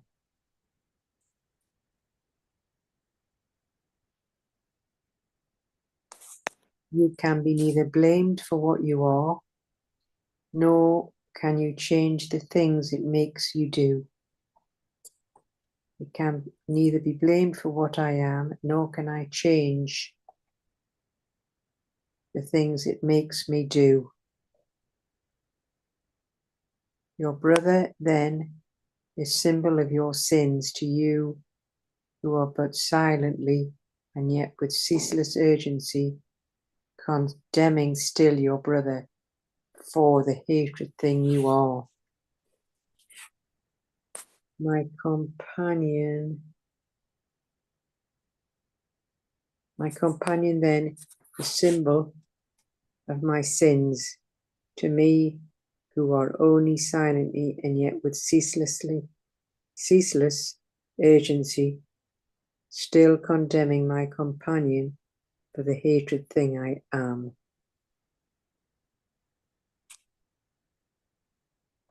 Now, to read that from the top in the alternative.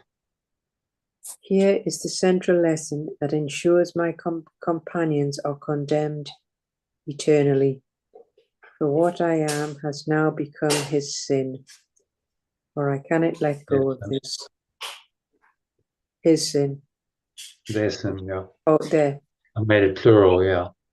For what I Get am over has his now become their sin, yeah. For I cannot let go of this. No longer does it matter what they do, for my accusing finger points to them, unwavering and deadly in its aim. It points to me as well, but this is kept still deeper in the midst, below the face of innocence. And in these shrouded vaults are all their sins and mine preserved and kept in limited awareness, where they cannot be perceived as errors, which pure formless awareness would surely show. I can neither be blamed for what I am, nor can I change the things it makes me do. My companion then is a symbol of my sins to me, who are only silently and yet with ceaseless urgency, still condemning my companion for the hatred thing I am.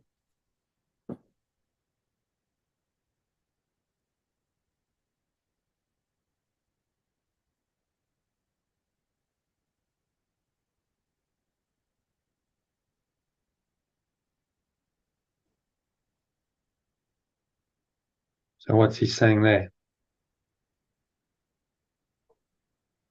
Well, this is the central lesson of ensuring our companions are condemned forever. So what I am has now become their sin. So this is obviously this projection. And I'm not prepared to let go of this. Because we're not prepared to let go of our accusing finger pointing and, unwavering and deadly in its aim. We won't let go of it. But it's just keeping us away from our innocence. And they're kept deep down in our vaults in limited awareness, where we're not prepared to let this go.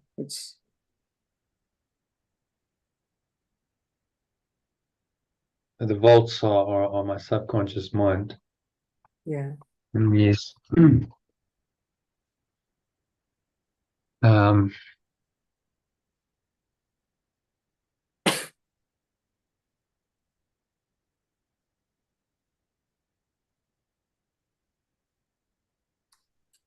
In my subconscious.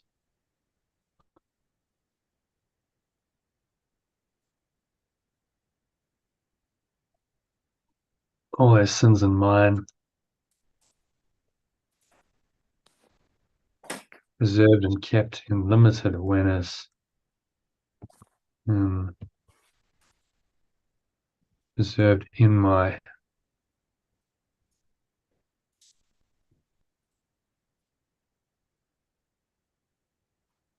subconscious mind and kept in limited awareness,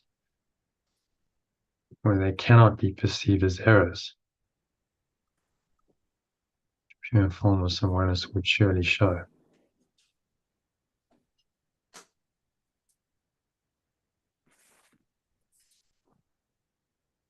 Yeah. There we go. There's John. There we go. It worked. Yeah. That's good.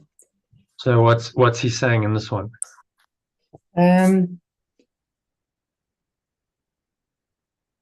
it's just keeping us in that darkness, and we're just not prepared to let go of these deep. Hey, John. Hi, John. Hi, Elaine. Oh, hi, John. Welcome back. Hi. Oh, Help at hand. this message. Help. Yes, 17 paragraphs. Yeah, Need so some that. reinforcement. absolutely. All right. 17. We're 6 into it, so we've still got a way to go. Okay. All right. So sorry, Elaine, you were summarizing number 6. Yeah, it's just sort of saying that we're stuck in this sort of deep down in our conscious, the vaults of just not letting go. We're hanging on to them for dear life. But because of that, it's not allowing us to see our true self. As you were saying about the wars, it's gone on for centuries, going on and on and on. And so we're never going to see our true self. As long as you blame others, you're never gonna see who you really are. You're caught up in the false self-concept that just wants to project its guilt for existing.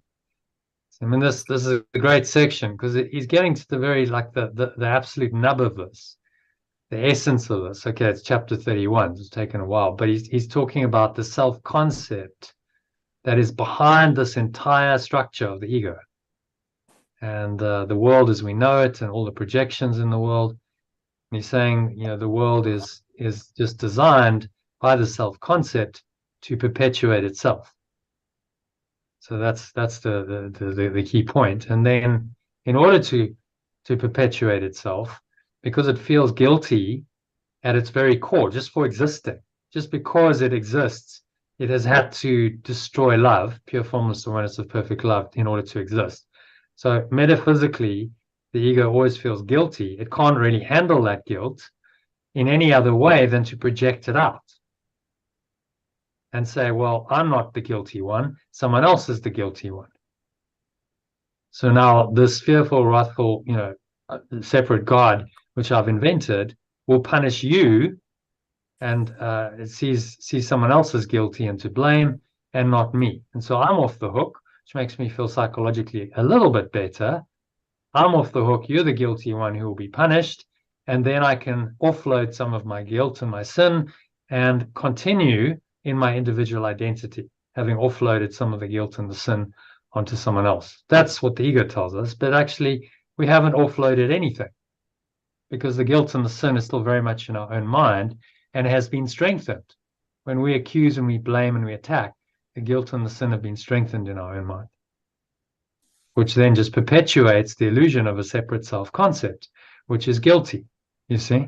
And so around and around we go, and there's no healing as long as we continue projecting guilt in the form of accusation, blame, and attack, which is why Yeshua says you must give it up entirely or not at all.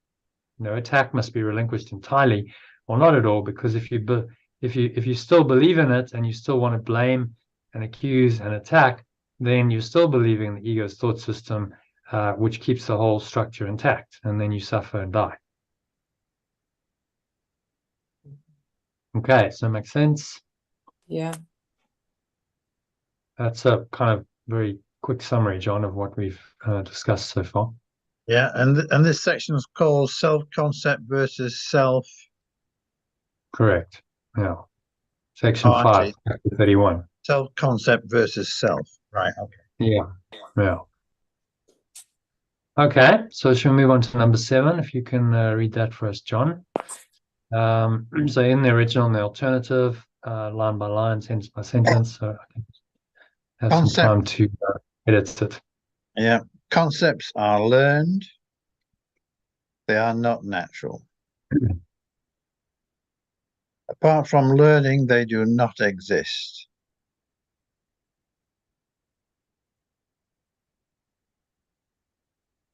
All right, so let's change that. They do not exist. Apart from learning.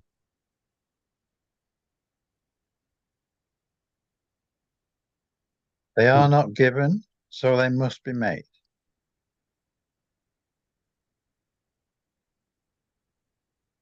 Yeah.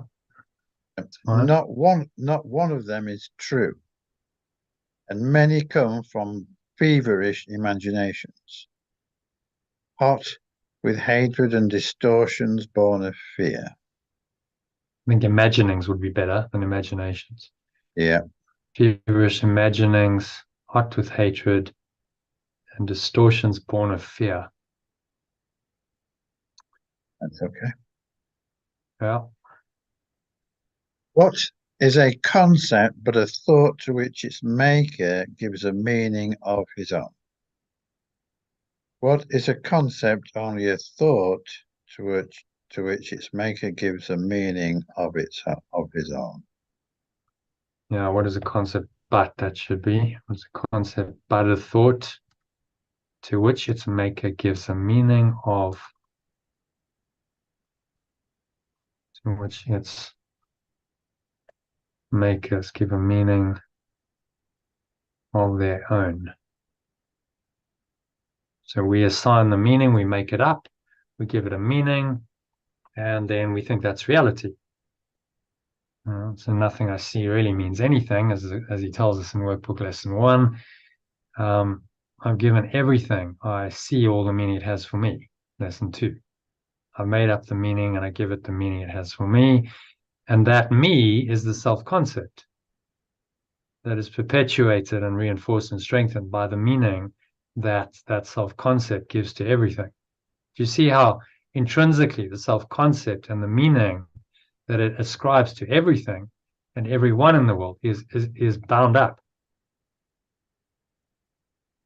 Which is why it's so hard to get out of, because it's, the meaning we ascribe to everything, which we think is just its default meaning, is not actually that at all. It's made up by the self-concept to perpetuate itself. And we're so deeply in it that we can't see the wood for the trees. We can't see what it is the self-concept is doing, because we've so identified ourselves as it that we can't zoom out and look objectively at it and go, whoa, what is this? What is this self-concept I believe in? Is this really even true? Until we embark on a serious spiritual path like the Course, which asks us to do that all the time. Okay? The concepts maintain the world. I think you need to take an S off that, to which its makers gives. Yeah. Yeah, thanks. Okay. Concepts maintain the world. Concepts maintain the world, but they cannot be used to demonstrate the world is real. Yeah. For all of them are made within the world, born in its shadow, growing in its ways, and finally maturing in its thought. For all of them are made within the world, born in its shadow, growing in its ways, and finally maturing in its thoughts. So, what are these concepts he's talking about?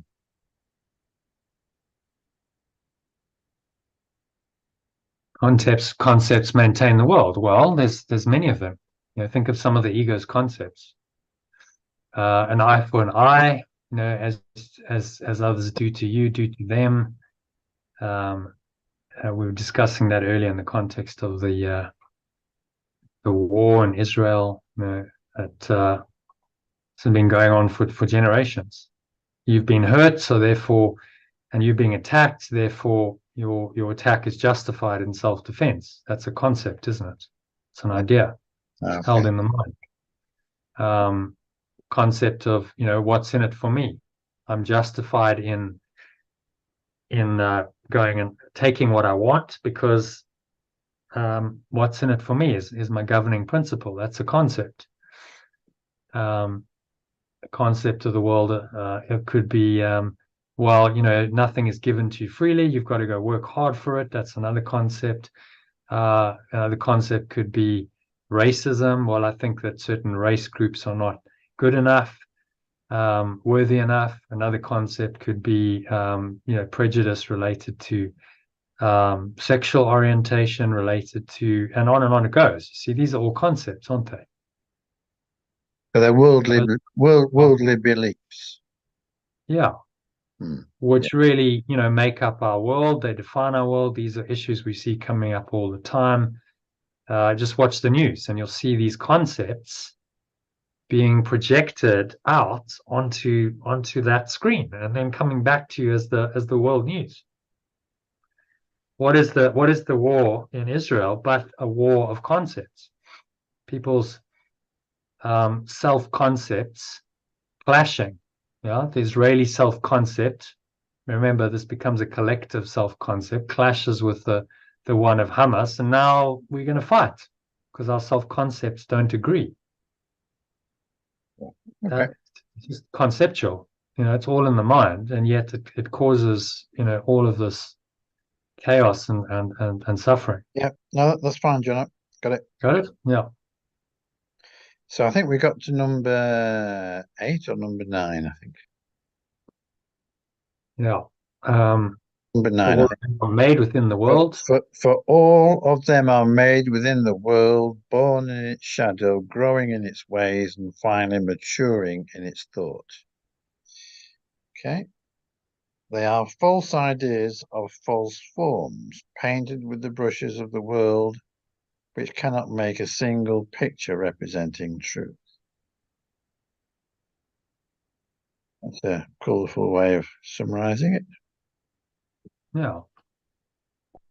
We took, to use that analogy of the picture, the painting, we took the blank canvas that's pure formless awareness, right? So it's just a pure white canvas with no mark, no blemish. It's absolutely pristine and pure. And then we went, let's paint over that and let's put all kinds of our ideas onto that canvas. and we'll project them onto the canvas, and some of them are seemingly attractive and some of them are extremely grotesque, and we paint this picture that covers over that canvas, the pure formless awareness.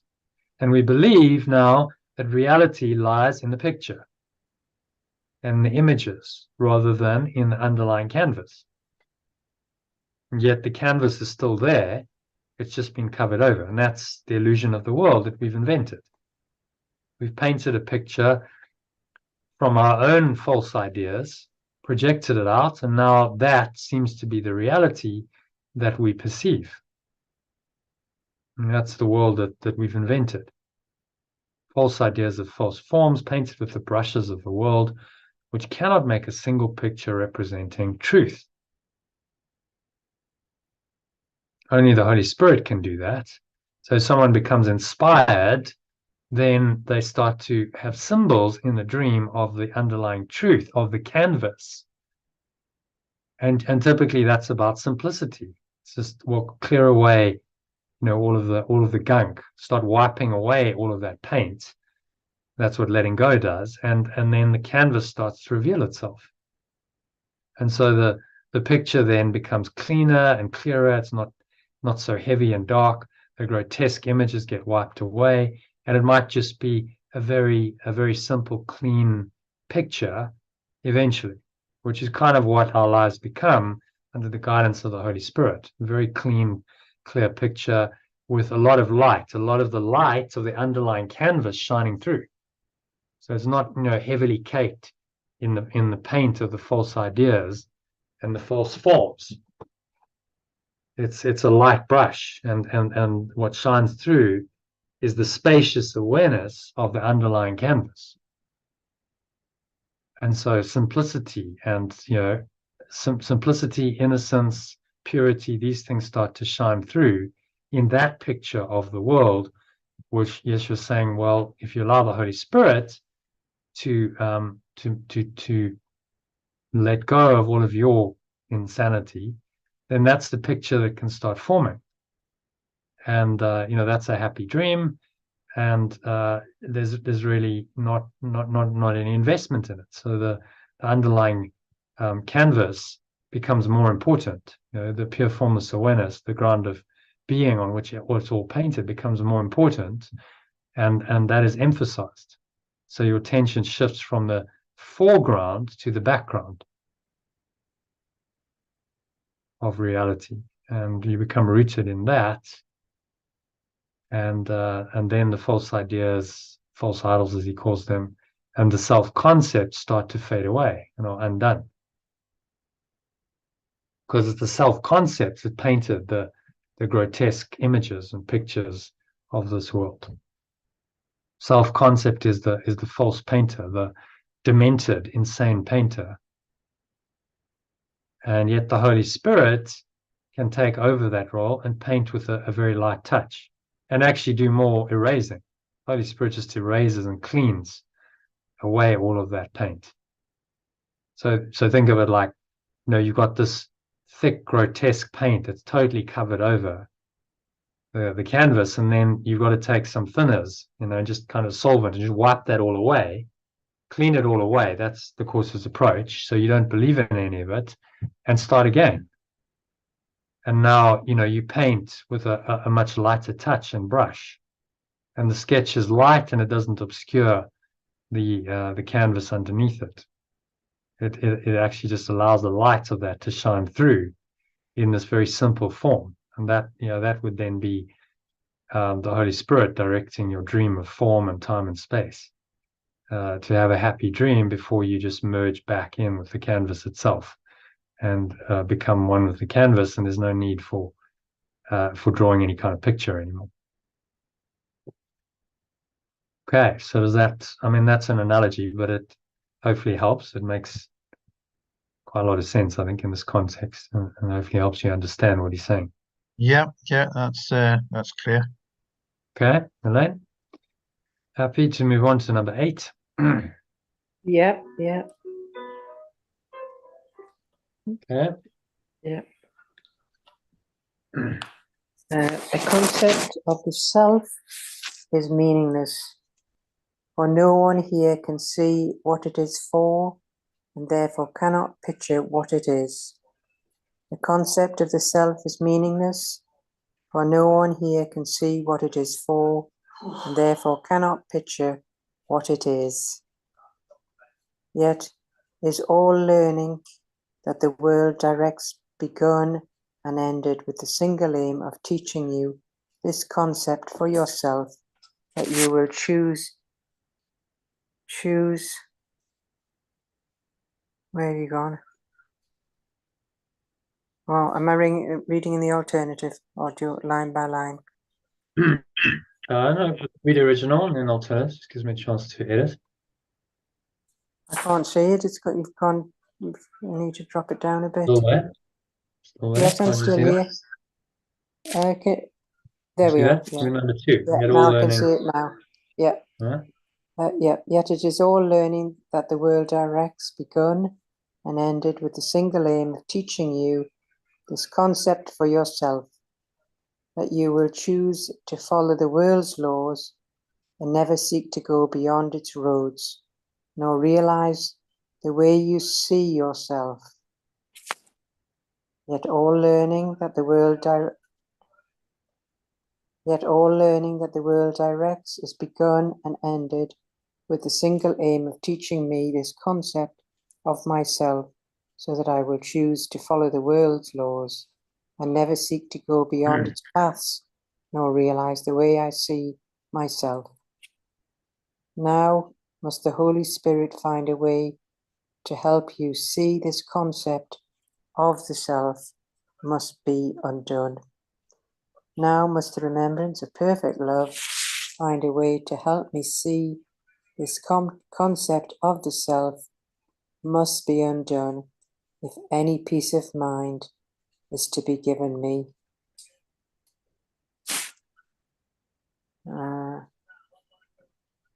Now must the Holy Spirit find a way to help you see this concept of the self must be undone. Oh, I've just read that. Nor can it be unlearned except by lessons aimed to teach that you are something else. Nor can it be unlearned except by lessons aimed to teach that I am something else. For otherwise, you would be asked to make exchange of what you now believe for total loss of self, and greater terror would arise in you. For otherwise, I would be asked to make exchange of what I now believe for total loss of self, and greater terror would arise in me. Yeah. So read that from the top. Yeah. In the alternative. The concept of the self is meaningless, for no one here can see what it is for, and therefore cannot picture what it is. Yet all learning that the world directs is begun and ended with the single aim of teaching me this concept of myself, so that I will choose to follow the world's laws and never seek go beyond its paths, nor realize the way I perceive myself. Now the remembrance of perfect love must find a way to help me understand this self-concept, so it can be it must be undone. Sorry. If any peace of mind is to be given me, nor can it be unlearned except my lessons aim to teach that I am something else, for otherwise I would be asked to exchange what I now believe for total loss of self, and greater terror would arise in me.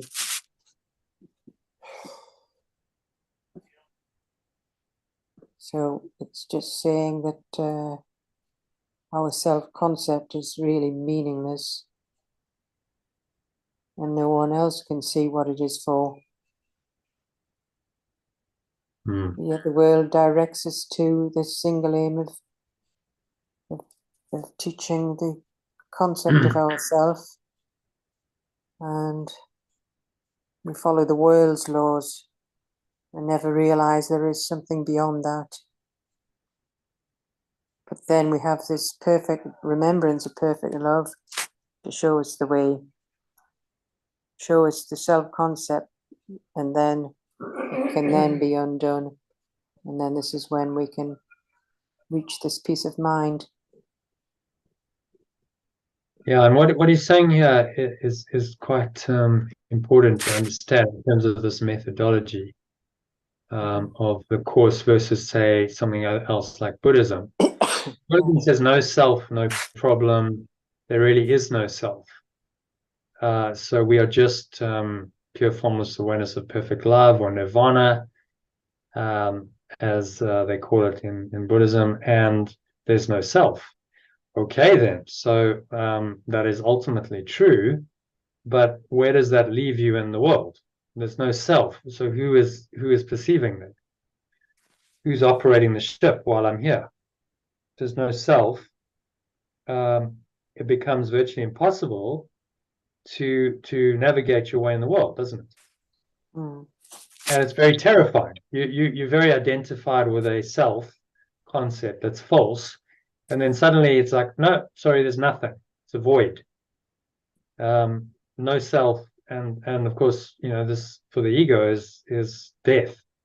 And it's terrifying to say, well, rather the devil I know, I might not be that happy, but at least I exist.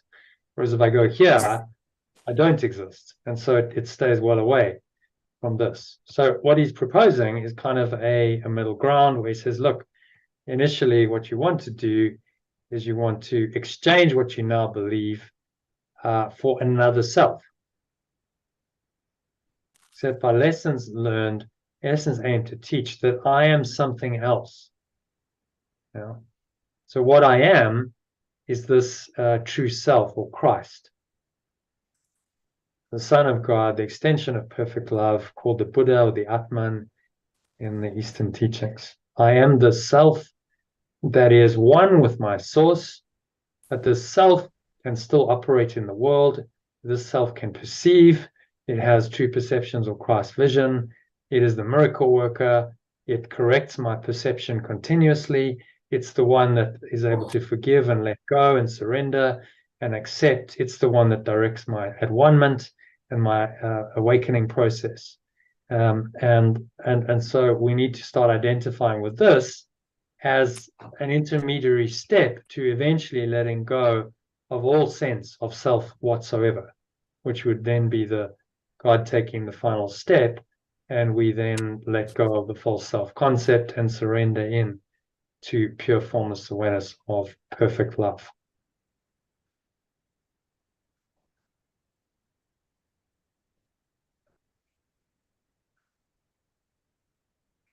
So this is what he's proposing as the methodology. Accept the true self that is rooted in pure formless awareness of perfect love, but is still able to engage in the world, still have perceptions. It can perceive the world while at the same time knowing that it is one with its source. And that is the Christ, or the true self. And that's where the Holy Trinity comes in as a key part of our awakening. Saying, well, if you just tried to jump from here to here, a concept, false self-concept, and you said, forget the intermediary step, I'm just going for pure formless awareness of perfect love, most people are going to be too terrified. At the total loss of self, and greater terror would arise in me, is how he phrases it. Exchange what I now believe for total loss of self, and then greater terror would arise in me. So to mitigate that, he's saying, well, you don't have to totally lose yourself initially. Just start doing these corrections, start letting go, and then you start another self, another higher self, true self, starts forming in your mind, which is the intermediary self and step to ultimately merging back with pure formless awareness of perfect love. But it doesn't contradict, because this is one self. So this is the transition from self with a small s to self with a big self s. Yeah, and that's really what forgiveness or letting go is all about. When you forgive or let go radically, you are making that shift from the self that is rooted in the people, things, places, events, circumstances, situations, trauma, successes, failures, and all experiences that seem to exist and happen in the physical universe of time and space, that's consumed with those, that's totally identified with those. That's the false self, the ego self. And you're transitioning from there to a self that's much higher, much more expanded, that can look on all these things, still perceive them, but go, well, I don't really buy that. I don't really believe it anymore. So it doesn't really have, any power to affect me. I kind of am above the battleground. And so I stay in that, high state of awareness. I can still operate in the world, but I don't get sucked in. And that is one step away then from merging with pure formless awareness of perfect love. That final step, he says, is taken by God. Is if you prepare yourself and you do this work, shifting from here to here, from the false self to the true self, and you do that well enough by practicing this course and all of its lessons, then this step where the true self just merges back into pure formless awareness of perfect love, becomes one with it, that happens automatically. God takes the final step. So your job is to get yourself from here, totally identified with the red box and everything that goes on there, and raise yourself above the battleground to being identified with the true self, the Christ, the Son of God, the extension of perfect love, the Buddha, the Atman, and that's your new identity. And this course is designed to shift you from the one to the other. And then he says, well, the rest, God will take care of the rest. We don't have to worry about that. Just focus on this journey, because this is the hero's journey of knowing thyself. Who are you really? So it's quite an important point to understand, what he's trying to do with this teaching, and how it would differ, let's say, from a classic Buddhist teaching, which simply says there's no self. The Buddhist idea, although they call this the Buddha, they don't really emphasize this. It's just emphasizing nirvana, going into the revelatory state, letting it all go, which is, top level, that's level one. But how do you get there from a state of mind in which you totally identified with your false self-concept? That's the question.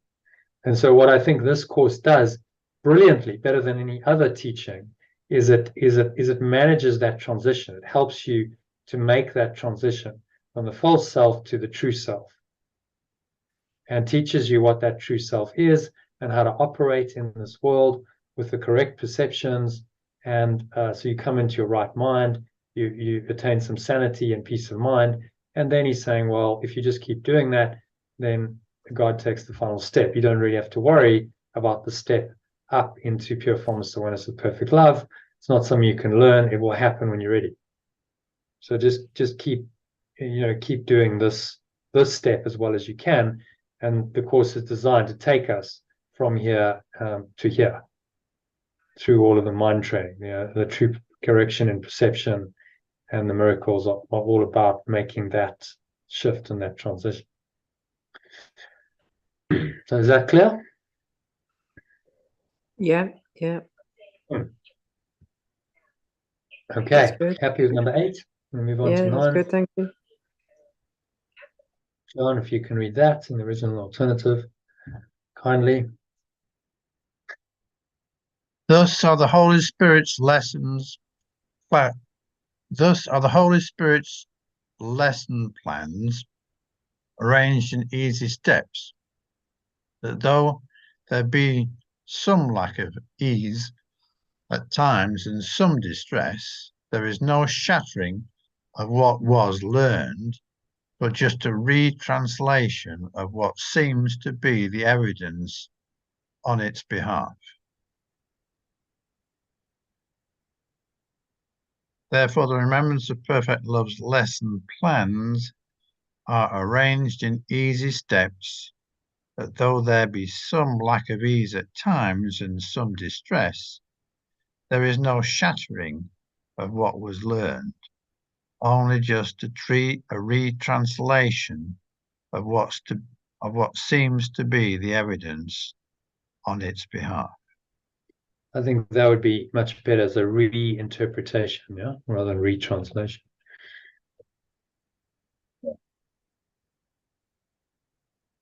But Let only us a con- reinterpretation. They're saying the Holy Spirit just reinterprets gently rather than tries to, shatter the self-concept. It's just a gentle adjustment, gentle shifts and adjustments moment by, just every time you ask to forgive. That's what's happening. So it's by degrees you shift, softly, gently, rather than some kind of massive shattering of the self-concept, which can be very psychologically traumatic. People have known to go insane when that happens because they just can't put it together again. And then often that's called schizophrenia, or and they get stuck in asylums and stuff because they just can't piece together their shattered self-concept again because it all happened too quickly. So instead he's saying gently, slowly, you're going to stay as self starts emerging from the mud of the lower self. And that's kind of the alchemical process that's symbolized in the Eastern teachings by the lotus flower grows out of the mud and but sits on top of the pond and is beautiful. Okay, number 2. Let us Let's read it in the original. Sorry. Let us consider then what proof there is that you are what your brother made you. Let us consider then what proof there is that I am what my companion made of me.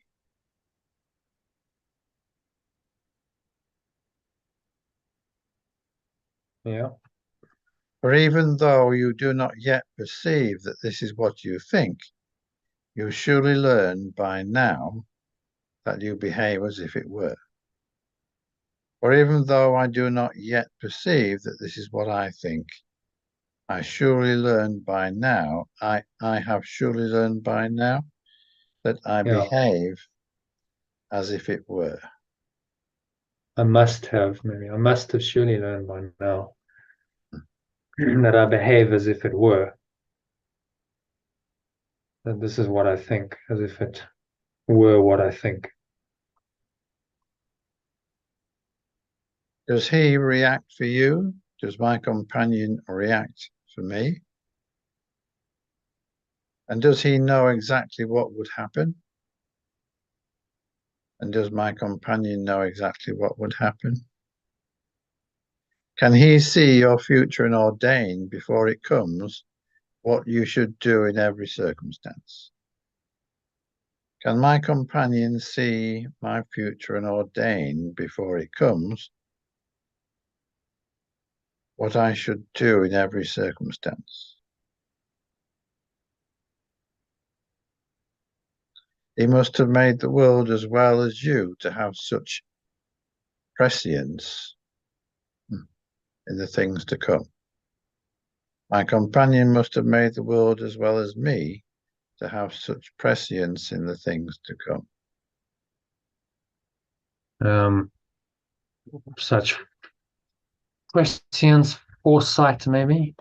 Yeah. Might be better. Yeah. Such foresight about. Yeah. The events, maybe, instead of the things, about the events.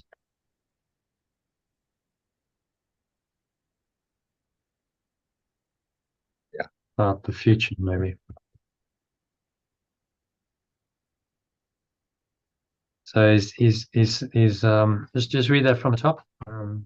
Therefore, the remembrance of perfect love's lesson plans are arranged in easy steps. Though there be some lack of ease at times and some distress, there is no shattering of what was learned, but only a reinterpretation of what seems to be the evidence on its behalf. Let us consider then what proof there is that I am what my companions made of me. For even though I do not yet perceive that this is what I think, I must have surely learned by now that I behave as if it were.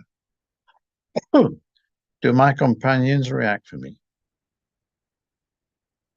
And do my companions know exactly what would happen? Can my companions see my future and ordain, before it comes, what I should do in every circumstance? My companion must have made the world as well as me to have such foresight about the future.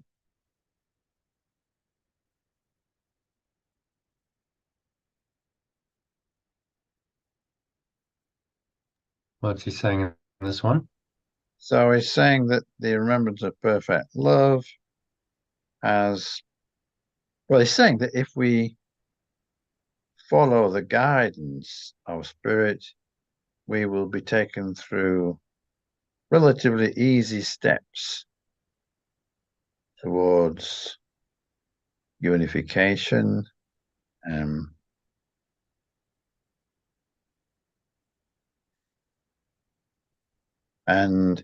we are to carry on regardless of what our companions think, because they've got no idea, really.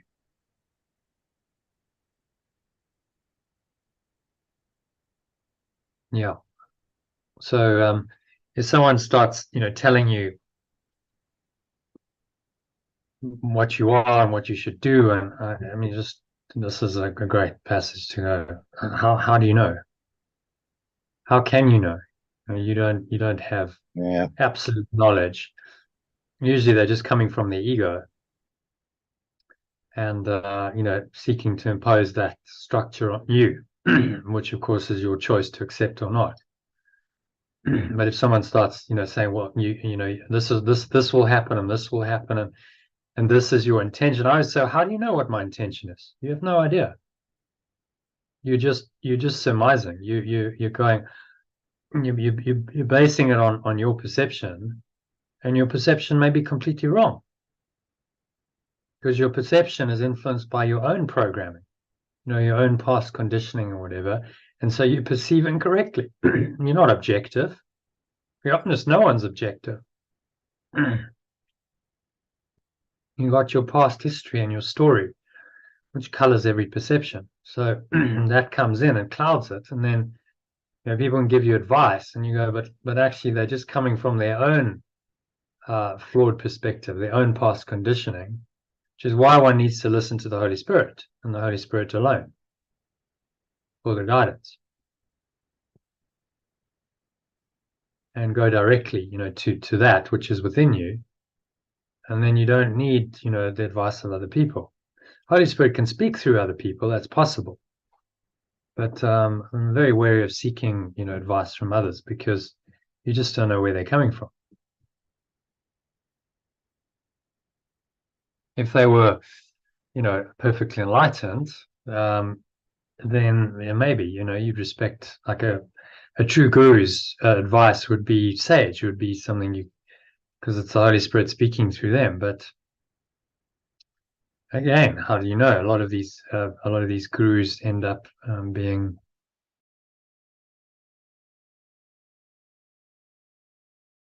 flawed. They're not completely. Advice is not pure.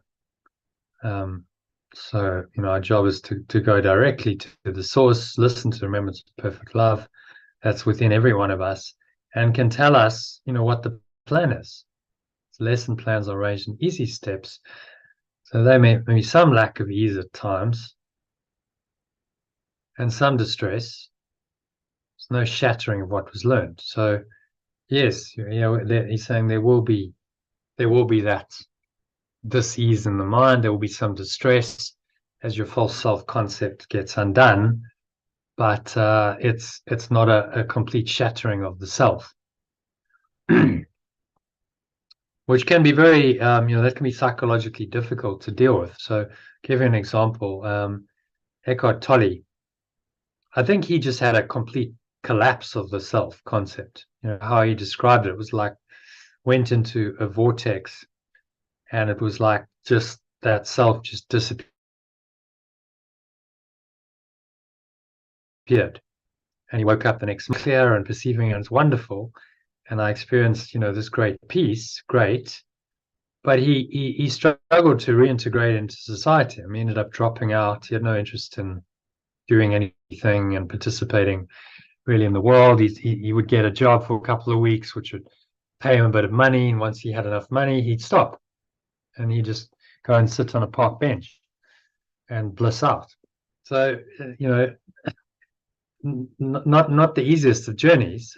He's like, well, I'm not quite sure how I survived for 2 years, because you know he would have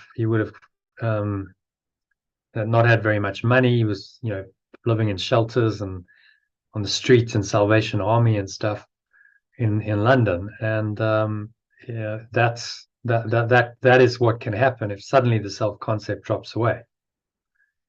And then he kind of worked it out and sort of came back into the world and became a teacher, and that was his journey. But well, it wasn't the easiest. That sudden transition from really attached to the world and really inner self-concept to like actually that's all just dropped away was not the easiest to manage. So rather he's saying, well, there's a slow, progressive process of reinterpretation, and you learn these lessons daily, hourly, by applying each lesson, reinterpreting, letting go, and slowly your mindset starts to change, and it's a gradual adjustment rather than sudden. And every now and then you might get a bit of a breakthrough or an insight, but it's handleable. The Holy Spirit's giving you the lessons in a way that you can handle. It's not overwhelming. So he's kind of laying out, this is how the Holy Spirit will do it.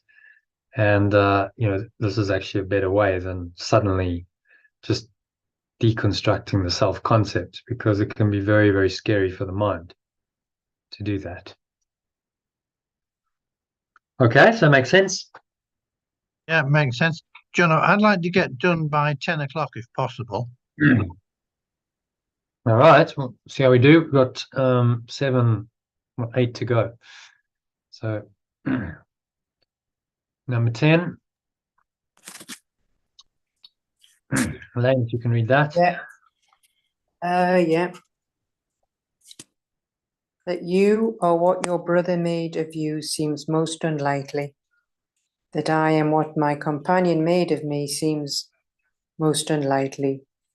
Even if he did, he gave the face of innocence to you. Even if my companion did, who gave the face of innocence to me. Is this your contribution? Is this my contribution? Who is then the you who made it? Who is then the me who made it? And who is deceived by all your goodness and attacks it so? Who then is the me? And who is deceived by all my goodness and attacks it so? Let us forget the concept's foolishness and merely think of this. There are 2 parts to what you think yourself to be. Let me forget the concept's foolishness and merely think of this. There are 2 parts to what I think I am. If one were generated by your brother, who was there to make the other? If one was generated by my companions, who was there to make the other?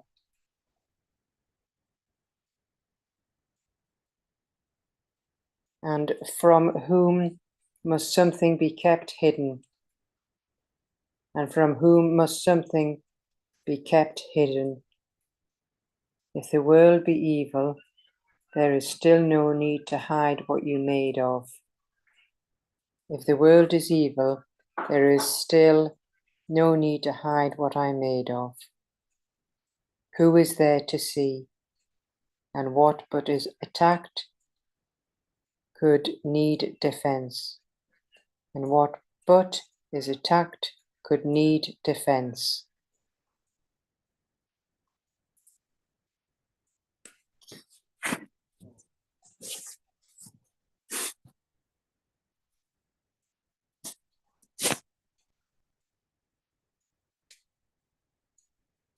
defense.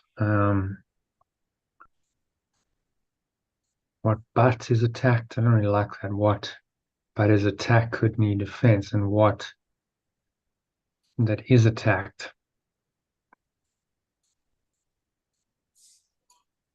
could need defense. What's he trying to ask there?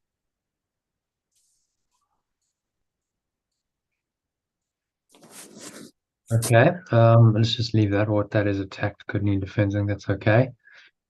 So, what's he saying in this one?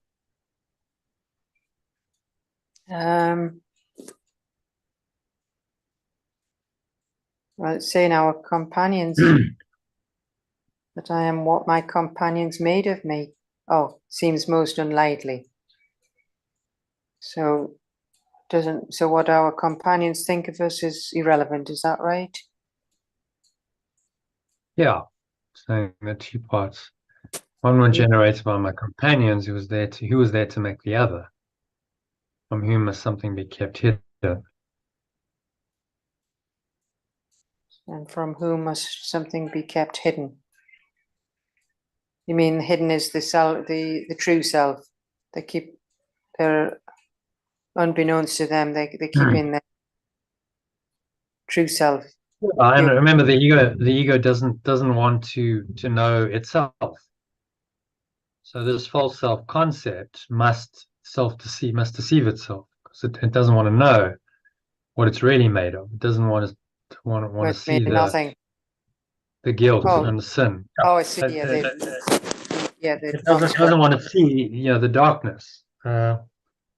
So we hide, and a big part of this teaching is saying, don't hide the darkness, bring the darkness into awareness, which is the light. Mm-hmm. If the world is evil, there's still no need to hide what I'm made of. Right? So he's saying, bring it into the light and become aware of it. Yeah. Who is there to see, and what that is attacked could need defense. So he's really asking us here, well, what is it? What is the self-concept that can see? Who is there to really see? And it's a question to make us, ask ourselves, say, well, who is there really to see? Can this false self-concept really see? Or maybe there's something else that can see. Maybe there's another awareness, you see. Yeah. Which is, of course, the Holy Spirit, remembrance of perfect love, that can really see, that can see beyond the battleground, that has a transcendent vision, and can see clearly and truly. But we have to rise above the self-concept that thinks that it knows and thinks that it can see. Yeah. But actually sees nothing, because it's just caught up in its own delusion. Which is just an delusion, yeah. A nothingness, it's a nothingness when we look further. But it's self-perpetuating. We believe in the self-concept, and of course then we must believe in the world it made. And the world it made seems to be real because the self-concept we made seems to be real. And so the one confirms the other, and they self-reinforce each other in this illusory, construct. And only the Holy Spirit can lift us above that, out of that, and say, well, hang on, like, what's really going on here? Is the self-concept and anything it made really real? Is this really who you are? Who is there? Who's in there? Who's looking? Who is there to see? You start asking these questions. Who is the seer? You're starting to ask about your true identity. Who's looking here? Who's at home? Is it the false self-concept, or is there another awareness that's able to look on that self-concept and see that it's not true? And so by the questioning, he's asking us to, go into this higher awareness, remembrance of perfect love, and identify with it rather than the false self-concept. And the questions are just designed to help us do that. Okay. Any other thoughts, comments, or questions on 10? Yeah, that's well explained. Thank you. Okay. Number 11, John. Perhaps the reason why this concept must be kept in darkness is that in the light, the one who would not think it true is you. Perhaps the reason why this concept must be kept in limited awareness is that in pure formless awareness, in the light of pure formless awareness, the one who would not think it true is me. And what would happen to the world you see if all its underpinnings were removed? And what would happen to the world I see if all its underpinnings were removed? So we say foundations instead of underpinning. Yes. Your concept of the world depends upon this concept of self, the self. My concept of the world depends on this concept of the self. So we say this self-concept. On this my self-concept, yes. Okay, good. And Mm. both would go. My self-concept. Yeah, my concept of the world depends upon my self-concept. That is a absolutely key line. Yeah. So everything that I see in the world, and I have all these concepts and ideas, it depends upon my self-concept. It is a natural extension or projection of my self-concept, and both would go if either one were ever raised to doubt.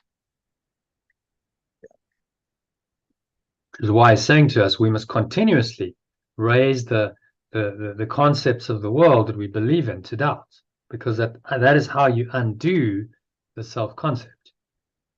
That's what forgiveness does, letting go does. It undoes that self-concept that has got intertwined in the world.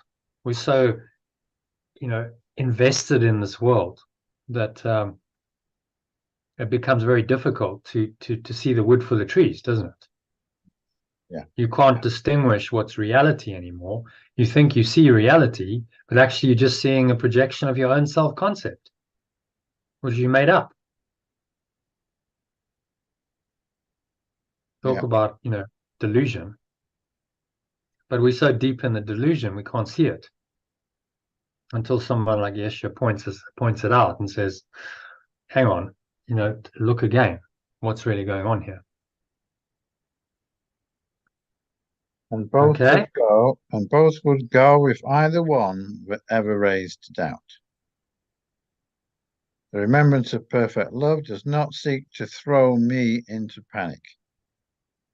So it merely asks if just a little question might be raised.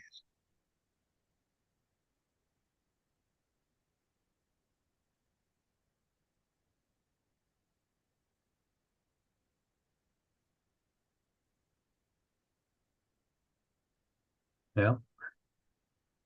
Okay, so read that from the top. And then, Perhaps the reason why this concept must be kept in limited awareness is that, in the light of pure formless awareness, the one who would not think it true is me. And what would happen to the world I see if all its foundations were removed?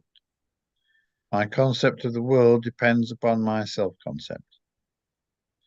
And both would go if either one were ever raised to doubt. The remembrance of perfect love does not seek to throw me into panic, so it merely asks if just a little question might be raised.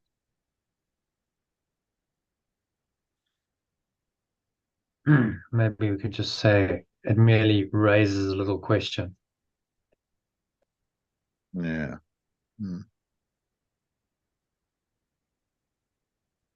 Or it merely asks a little question.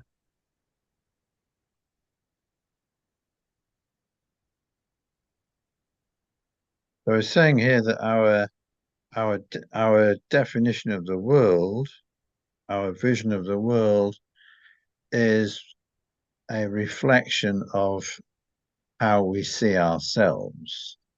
So however we see ourselves will be reflected in the world. And once we let go of one, if we let go of one of those, then the other will also be raised to doubt. Hmm. So if we change our self-concept, then the world we think we are seeing, the world we define we are seeing, will change.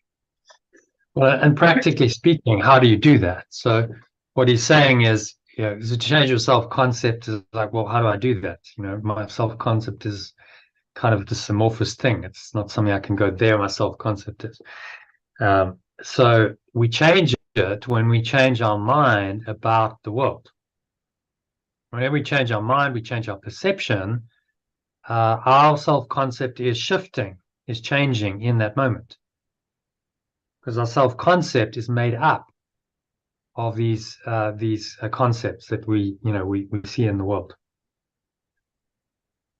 And so the way to change the self-concept is change your perception of the projection of the self-concept. So you track it back into the mind. If we look at this diagram very briefly, instrument for peace diagram, you can see this.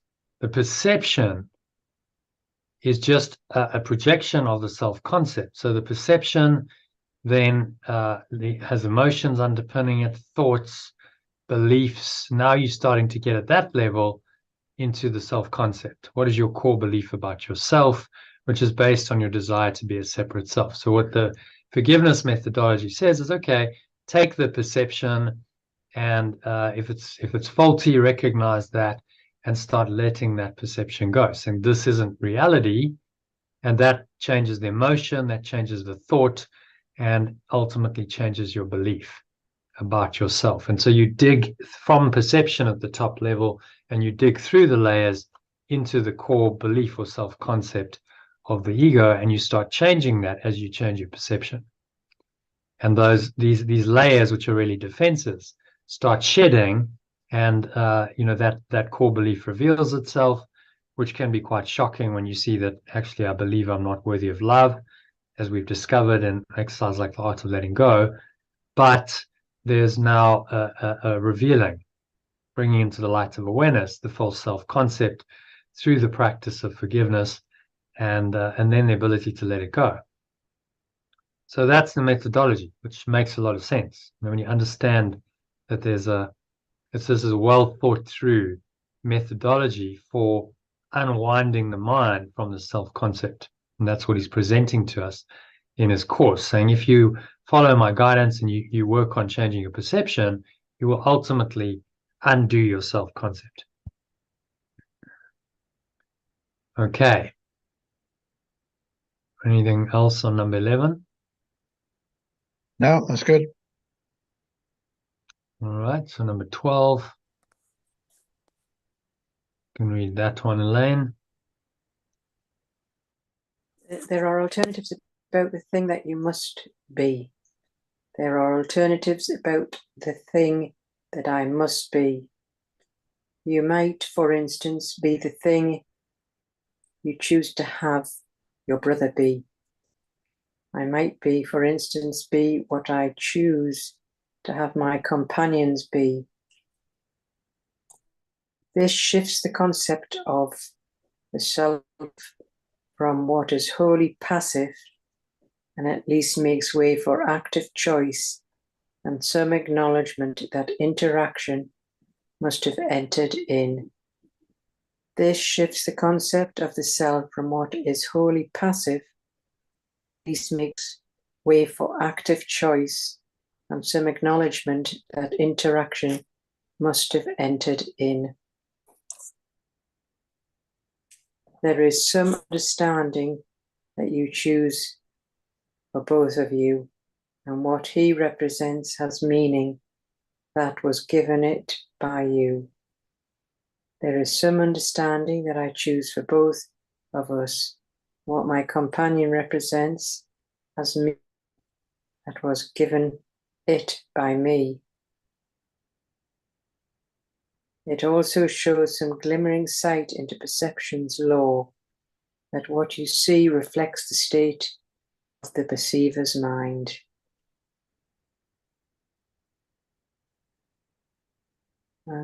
It also shows some glimmering of sight into perception's law, that what I see reflects the state of the perceiver's mind. Yet who was it that did the choosing first? Yet who was it that did the choosing first? If you are what you choose your brother be, alternatives were there to choose among, and someone must have decided on the one to choose and let go, and let the other go. If I am what I choose my companion is, alternatives were there to choose among, and someone must have first decided on the one to choose and let go the other.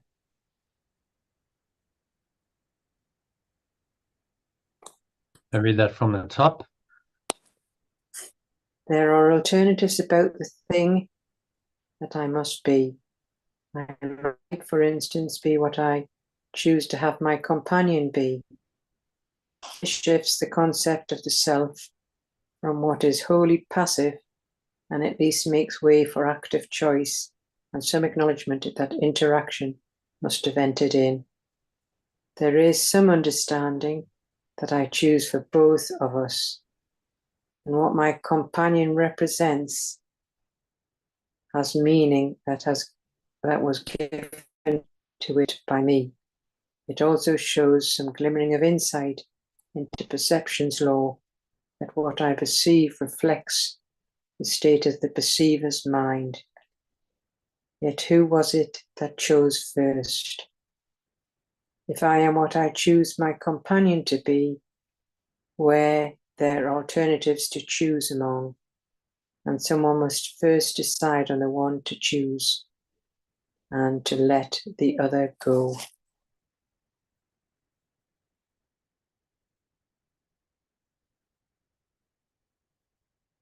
So what's he saying there? It's all about choice, but you need to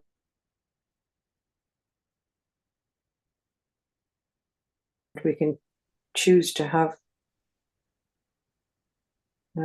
well, we can choose, yeah, how I'm trying to say this. We can choose for ourselves, our companion, but it's coming from our own self-concept, which might not be the right mind. So we have to choose the right mind. You're saying there's some glimmering of insight into perception's law, that what I perceive reflects the state of the perceiver's mind. So what I perceive in my companion is a reflection of my own state of mind. That's perception's law. Yeah. I will see them as I am, not as they are, as I am. So even if they're behaving in unconscious ways, I'm still going to perceive that according to my state of mind, what I believe I am. Because I have a choice as to how I perceive it. So, they behave unconsciously. Let's say they're trying to hurt me.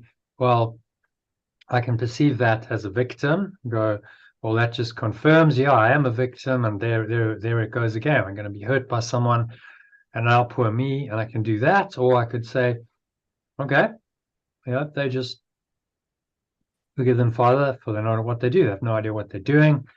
They're lost in the ego's world, and really none of this is real. This is just my own ego trying to attack me via them. So I can let it go and move on. I don't have to respond to this attack because it's not real. There's another choice there, isn't it? Yeah.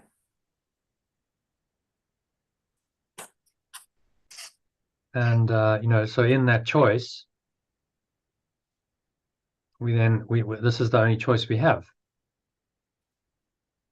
I am what I chose my companion to be. I am what I chose my companion to be.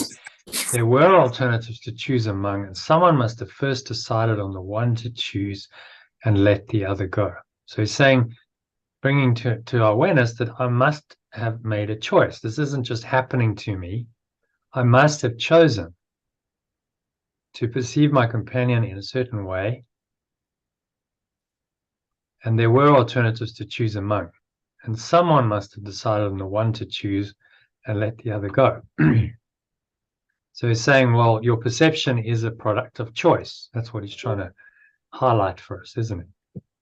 Your perception is a product of your choices, which is a major insight, a major part of awakening. I don't perceive things as they are. I perceive things as they are, as I am. Therefore, it's my choice. And that's a big part of this spiritual awakening process, which is what the Holy Spirit starts with. These are the question. This is the question it starts asking. Who was it that chose first? Was it your ego that chose this? If so, then you can look at it and you can correct it. Or maybe there was another awareness, a higher awareness that made a more enlightened choice to forgive and let go. Okay, so then number 13, he says, although this step has gains. Although this step has gains, does not yet approach a basic question.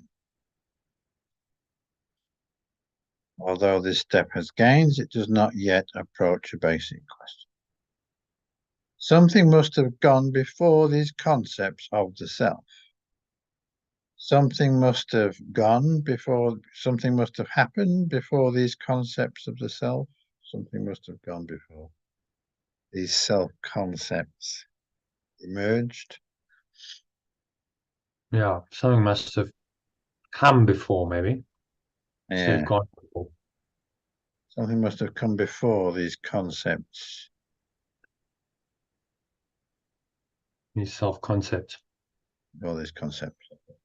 And something must have done the learning which gave rise to them. And something must have done the learning which gave rise to them. How about something must have learned? Yeah. Oh, yes, and something must have learned what gave rise to them. Nor can this be explained by either view. Yep, that's okay. The main advantage of the shifting to the second from the first is that you somehow entered in the choice by your decision. The main advantage of the shifting of the second viewpoint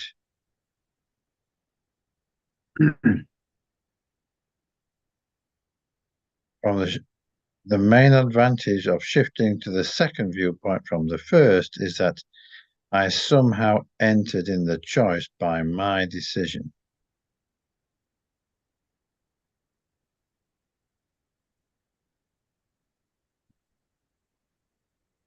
Entered in the choice. I somehow chose. I somehow chose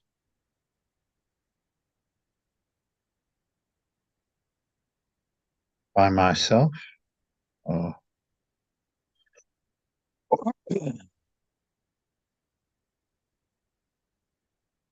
Is that I somehow chose through my decision.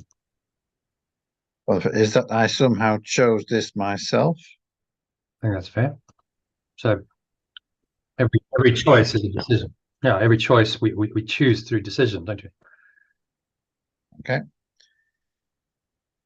But this gain is paid in almost equal cost, for now you stand accused of guilt for what your brother is.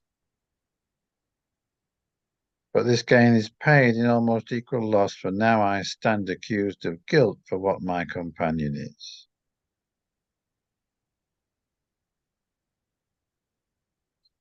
And you must share his guilt, because you chose it for him in the image of your own. And I must share their guilt, because I chose it for my own companion,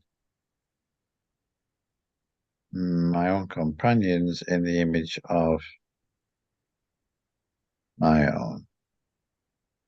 While only he was treacherous before, now must you be condemned along with him. While only my companions were treacherous before, now must I be condemned along with them.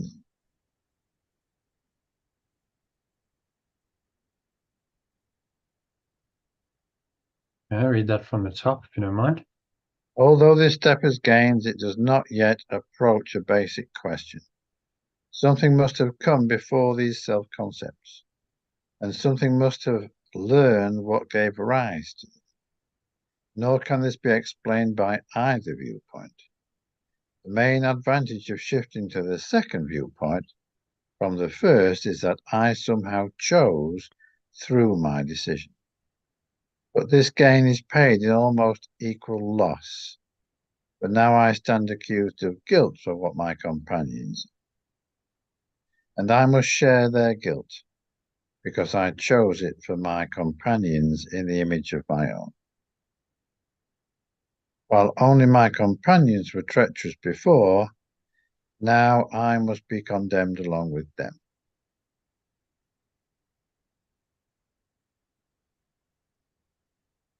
Okay, what's he saying there?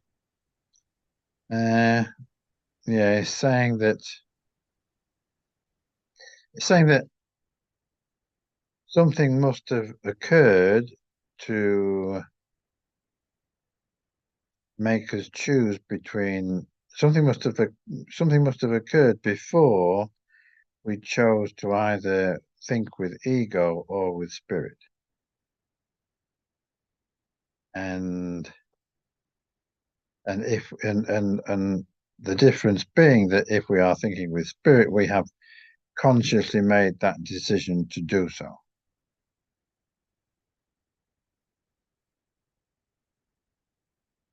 Hence there is no guilt in that.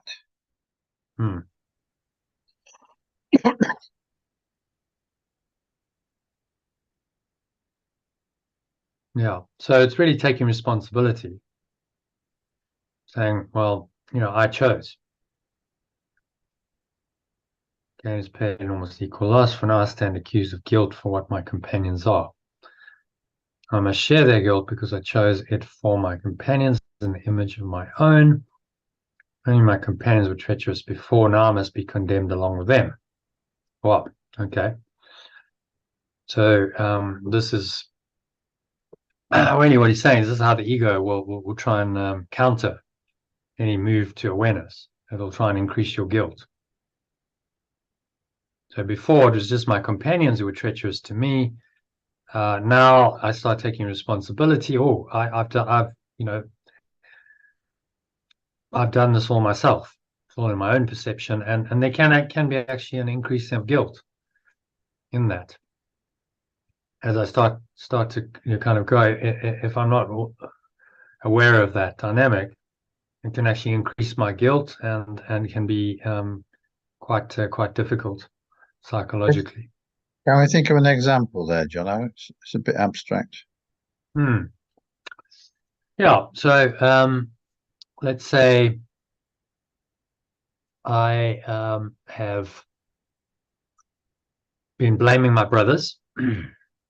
So someone's done something and I don't like it. Let's say I was abused, and I now I've been blaming them my whole life. Let's say someone was sexually abused as a child. Common example. And they've kind of held that grievance, and that's become part of their self-concept, and they've blamed their abuser. They've gone, you've ruined my life, and got a lot of anger and told themselves that whole story. It's really blaming the other person. Now they start to come into some kind of awareness like this, and they're told, well, you actually did it to yourself. Right? You're responsible for doing it yourself. And now I stand accused, as you said, they stand accused of guilt for what my companions are. So your companion was an abuser, but actually you made them up. You attracted them into your experience. Now Okay. I'm ashamed of guilt because I chose it for my companions in the image of my own. I'm now guilty as well because, oh my God, I created this. Yeah. How could I have done that? You see? So while only my companions were treacherous before, now I must be condemned along with them because actually I've completely, messed it up, and I've done this to myself. And then, there's a self-forgiveness that needs to happen, which often people really struggle with. But that's necessary. You've got to then look on the self-concept that did that to you and go, but the self-concept wasn't real. It was never real. It was just a false illusion in my mind. So it wasn't really me who did it. So I'm not really guilty because what did it was false and doesn't really exist. And if I can accept that, then I'm free. But it's quite a big step to do that, isn't it? To free yourself from that false self-concept, from all identification with it, and say, well, that self-concept that did this to me, that attracted this, was never real. Oh, thank goodness. I'm free of it. I don't have to keep believing it. So that would be the radical forgiveness that completely frees the mind, and you drop the whole story. But in practice, that it could take that person a lot of work to overcome, first of all, their anger towards the person who's abused them, and then once they start working through it and realizing that it was them doing it, their self-concept doing it to them, to overcome the guilt they feel at doing that to themselves, because then they got to forgive themselves for doing it to themselves. Yeah. No, that's a good example. Well, so that's what he means. And gain is paid an almost equal loss, for now I stand accused of guilt for what my companions are. And but we have to work through that. You can't deny it, say, okay, well, I have to then look at that, and part of this total forgiveness, radical forgiveness, will be I've got to let that go as well. And because the answer is always look at the self-concept that created it all and realize that it's not real. That's the answer, isn't it? Because then you're free. Who's guilty? Only the self-concept that's not real. Okay, well then there's no real guilt, is there? I'm not really guilty because that's not me. That's the freedom that this course offers, and the true, identifying with the true self offers. But it takes quite a lot of working through to get to that point. Okay, so anything else in number 13? No, that's good. 14. Yeah. 14, so 14, 15, 16, 17, 4 paragraphs to go. If you can stick around, that'd be great, John. Elaine, I know you said you had to go, but if you can stay, then great. You want to do this, do number 14? I'm ready to, I'm just listening in. I'm ready to drop off. So if that's okay, could I listen in, John? Do you want to do one more for us? No, I'm just going to drop off. I'm just going to listen. Thank you. All right, John, over to you then.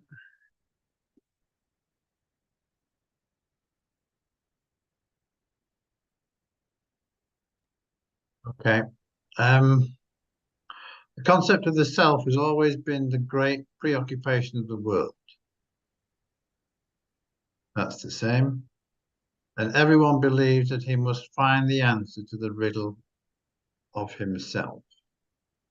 And everyone believes that they must find the answer to the riddle of themselves. Salvation can be seen as nothing more than the escape from concepts. Awakening can be perceived as nothing more than the escape from concepts. It does not concern itself with content of the mind, but with the simple statement that it thinks. Concern with the content of the mind, but with the simple statement that it thinks. And what can think is choice, and can be shown that different thoughts have different consequences. And what can think has choice and can be shown. So it can learn that everything it thinks reflects the deep confusion that it feels about how it was made and what it is. So it can learn that everything it thinks reflects the deep confusion that it feels about how it was made and what it is.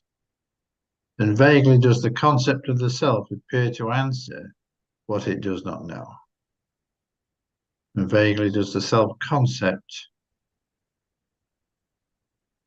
appear to answer what it does not know. So just to read from the top, the concept of the self has always been the great preoccupation of the world. And everyone believes that they must find the answer to the riddle of themselves. Awakening can be perceived as nothing more than the escape from concepts. It does not concern itself with the content of the mind, but with the simple statement that it thinks. And what can think has choice and can be shown that different thoughts have different consequences. So it can learn that everything it thinks reflects the deep confusion that it feels about how it was made and what it is. And vaguely does the self-concept appear to answer what it does not know.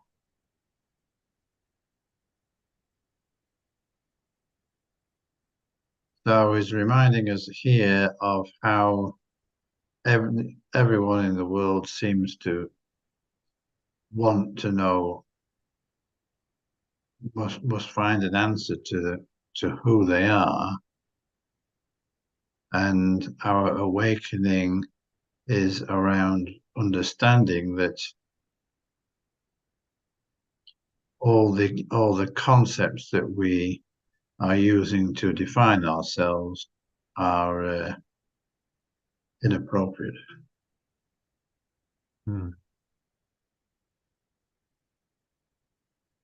Everything it thinks reflects the deep confusion that it feels about how it was made and what it is. Vaguely does the self-concept appear to answer what it does not know. So I think we all know what he means. It's like there's some kind of disquiet. We're identified with a false self-concept. Everyone knows that feeling of, well, I'm just, doesn't feel right. I don't quite feel right.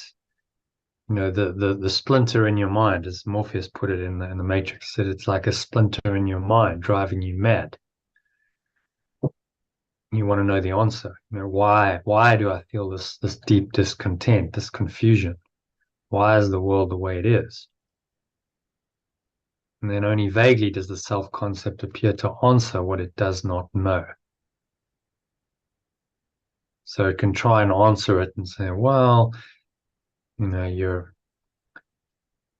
just having a bad day, or you know, you're just having a downer, or you know, do something nice to get yourself out of this mood, whatever. But it doesn't really want you to look at the underlying cause of the problem, which is the metaphysical discontent that the ego has to feel because of its genesis.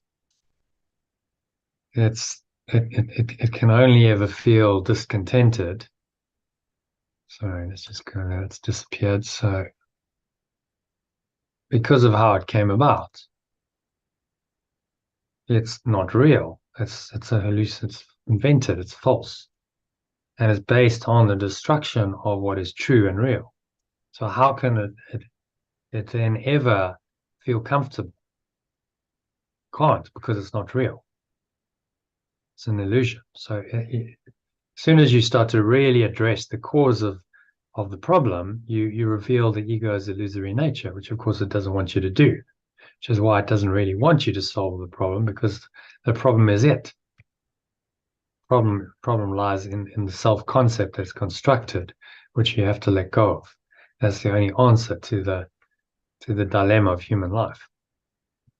You have to let go of the self-concept that is seemingly you. Okay, good. Let's go on to 15.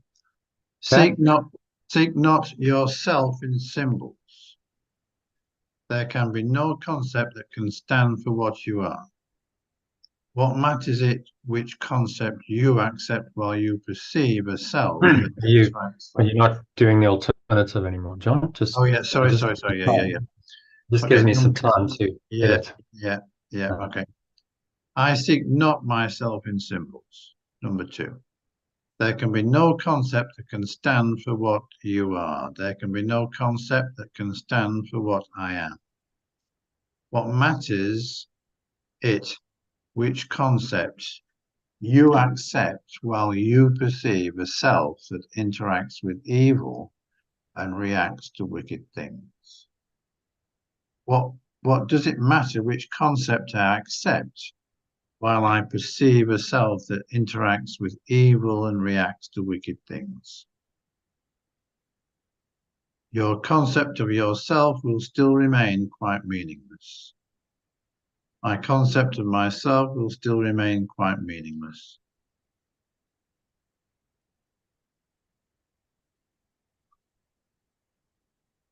And you will not perceive that you can interact but with yourself.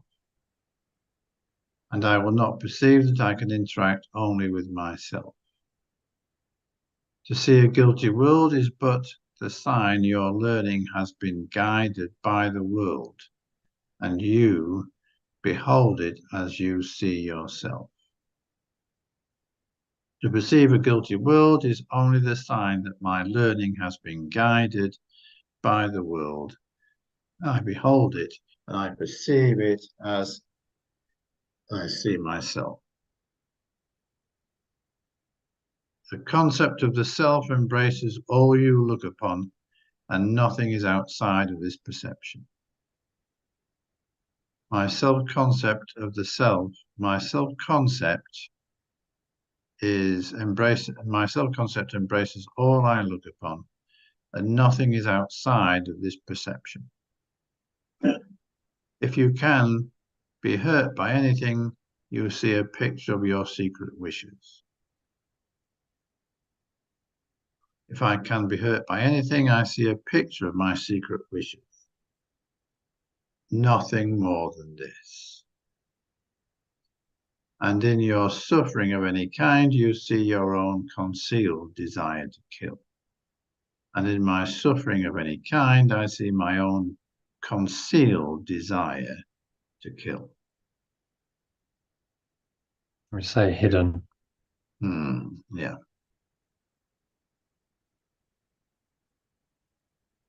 Read it from the top. I do seek myself in symbols. There can be no concept that can stand for what I am. Sorry, I do not. Yeah, I do not. I do not seek myself in symbols. There can be no concept that can stand for what I am.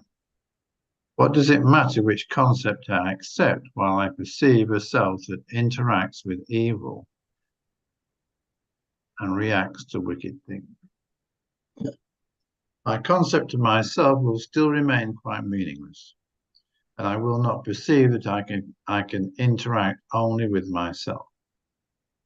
To perceive a guilty world is only the sign that my learning has been guided by the world, and I perceive it as I perceive myself.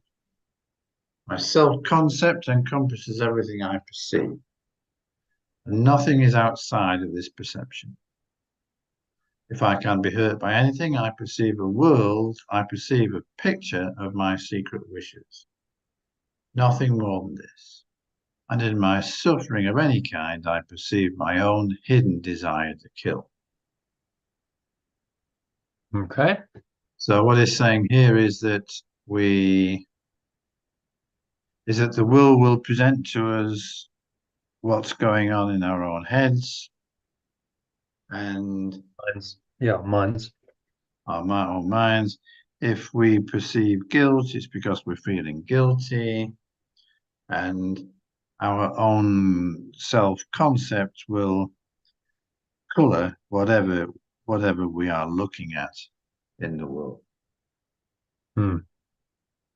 Yeah. So the world is a projection of the self-concept, and we are bound up into the projection. We're so kind of enslaved in it that we can't see the wood for the trees until we start down a path like this of a proper non-dual teaching that says, okay, this is how it is. You know, you've got yourself totally bound up into this false self-concept and its projection, and now we have to extract you from this, and you do that by letting go of your mental and emotional attachments to this world. That's how you free yourself, which is where, you know, the letting go comes in, and that's how your self-concept then is gradually undone and replaced with the true self. That is the intermediary step we need to learn in this world in order to ultimately escape and go back to pure formless awareness of perfect love. That's the Christ, and that's where the Holy Trinity idea is so useful. It's an operating system for your mind, as we've discussed. You know, it's a necessary part of the awakening process, because otherwise the gap is too great to go from here, you know, rooted in the self-concept and the illusion, to no self. Huge and very terrifying for the ego that only knows its little self and the world it's created. Okay, makes sense. Yeah. Number 16. You will make many concepts of the self as learning goes along. I will make many concepts of myself as learning goes along. Each one will show the changes in your relationships as your perception of yourself is changed. Each one will show the changes in my own relationships as my perception of myself is changed. There will be some confusion every time there is a shift, but be you thankful that the learning of the world is loosening its grasp upon your mind. There will be some confusion every time there is a shift, but I can be thankful that the learning of the world is loosening its grip upon my mind. And be you sure and happy in the confidence that it will go at last, and leave your mind at peace. And I can be sure and happy in the confidence that it will go, that it will finally go, and leave my mind at peace. The role of the accuser will appear in many places and in many forms. The role of the accuser will appear in many places and many forms. And each will seem to be accusing you. And each will seem to be accusing me. Yet have no fear, it will be undone.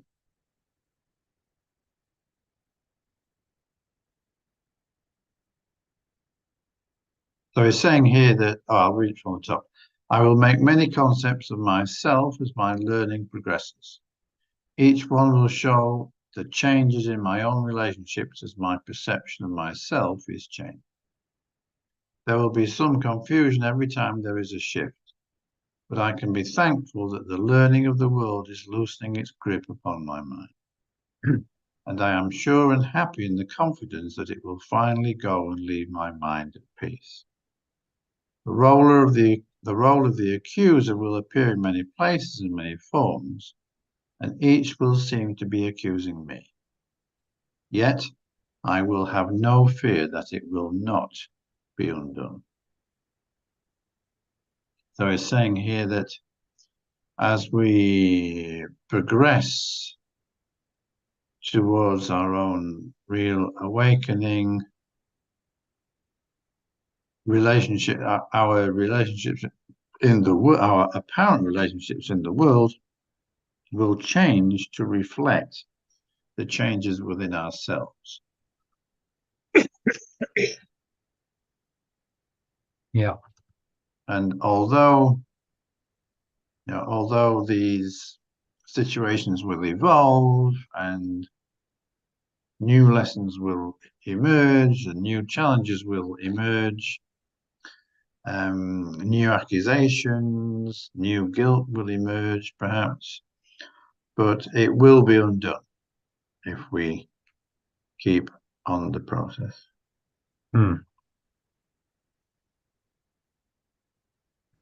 Yeah. Oh, no fear. So it's a process. We've got to go through the difficulties and the challenges to shift. There's some confusion every time there is a shift. So, to pardon my French, but it kind of works. We have to go through the shit to have a shift. There's no escaping that. If you remember the Shawshank Redemption, how does he escape? He has to crawl through a tunnel of the sewage pipe through 200 meters of shit or something to free himself. It's symbolic. It's like, yeah, you got to go through that to attain your freedom. And so it's not always pleasant and it can be difficult, but I can be thankful that the learning of the world is loosening its grip upon my mind, and that ultimately I cannot fail because the truth is still true, and the Holy Spirit remembers that and will keep me on the track of awakening. Even when I seem to make a mistake and I go away from Spirit, as we discussed, you're still going towards it. You're just on the outward cycle of the journey, like the boomerang. Okay, well, I now seem to be leaving, but actually that's just part of my return, my journey home. As T.S. Eliot said quite poetically, said, the end of all of our exploring shall be to come to the beginning where we started and know the place for the first time. We come back to ourselves in the end through our heroes' journeys. Okay. Yeah, number 17. Next one. Okay. The world can teach no images of you unless you learn them. The world can teach no images of me unless I want to learn them. There will come a time when images have all gone by, and you will see you know not what you are. There will come a time when images have all gone by, and I will perceive I know not what I am. It is to this unsealed and open mind that truth returns, unhindered and unbound. It is to this unsealed and open mind that truth returns, unhindered and unbound. Where concepts of the self have been laid by, when concepts of the self have been laid by, is truth revealed exactly as it is. Where concepts of the self have been laid by, is truth revealed exactly as it is.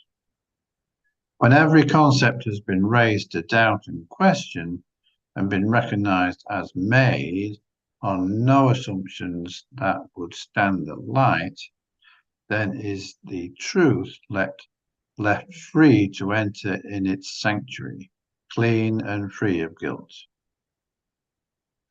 When every concept has been raised to doubt and question and been recognized as made on no assumptions that would stand the pure formless awareness, then is the truth left free to enter in its sanctuary, clean and free of guilt. There is no statement that the world is more afraid to hear than this.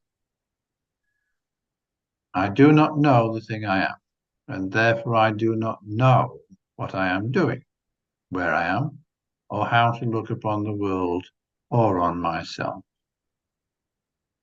I do not know the thing I am, and therefore I do not know what I am doing, where I am, or how to look upon the world or on myself.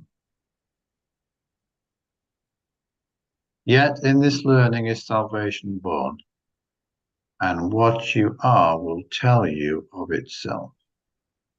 Yet in this learning is awakening born, and what I am will tell me of itself. I should read that from the top.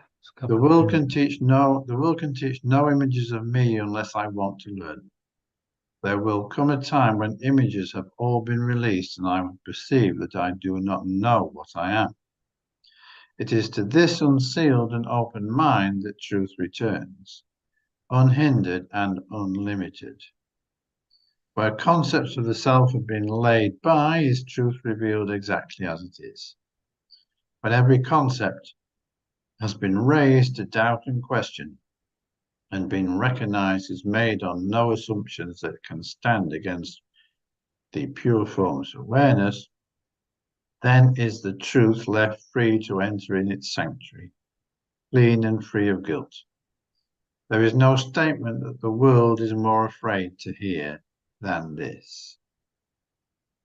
I do not know the thing I am, and therefore I do not know what I am doing, where I am, or how to perceive the world or myself. Yet in this learning is my awakening born, and what I am will tell me of itself.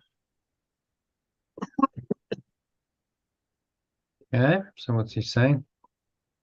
So it's saying here that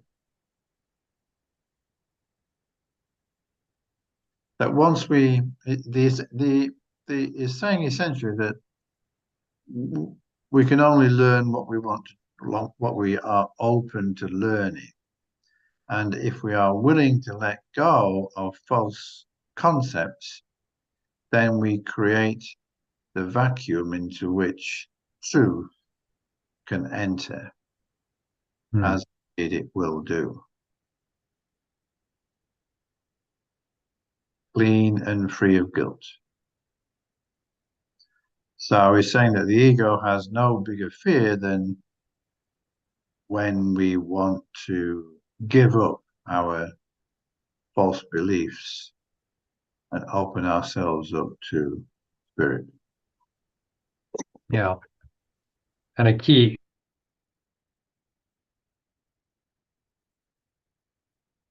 part of that awakening is the what I am. And therefore I don't know what I'm doing. I have no idea what I'm clueless, where I am, or how to perceive the world and myself.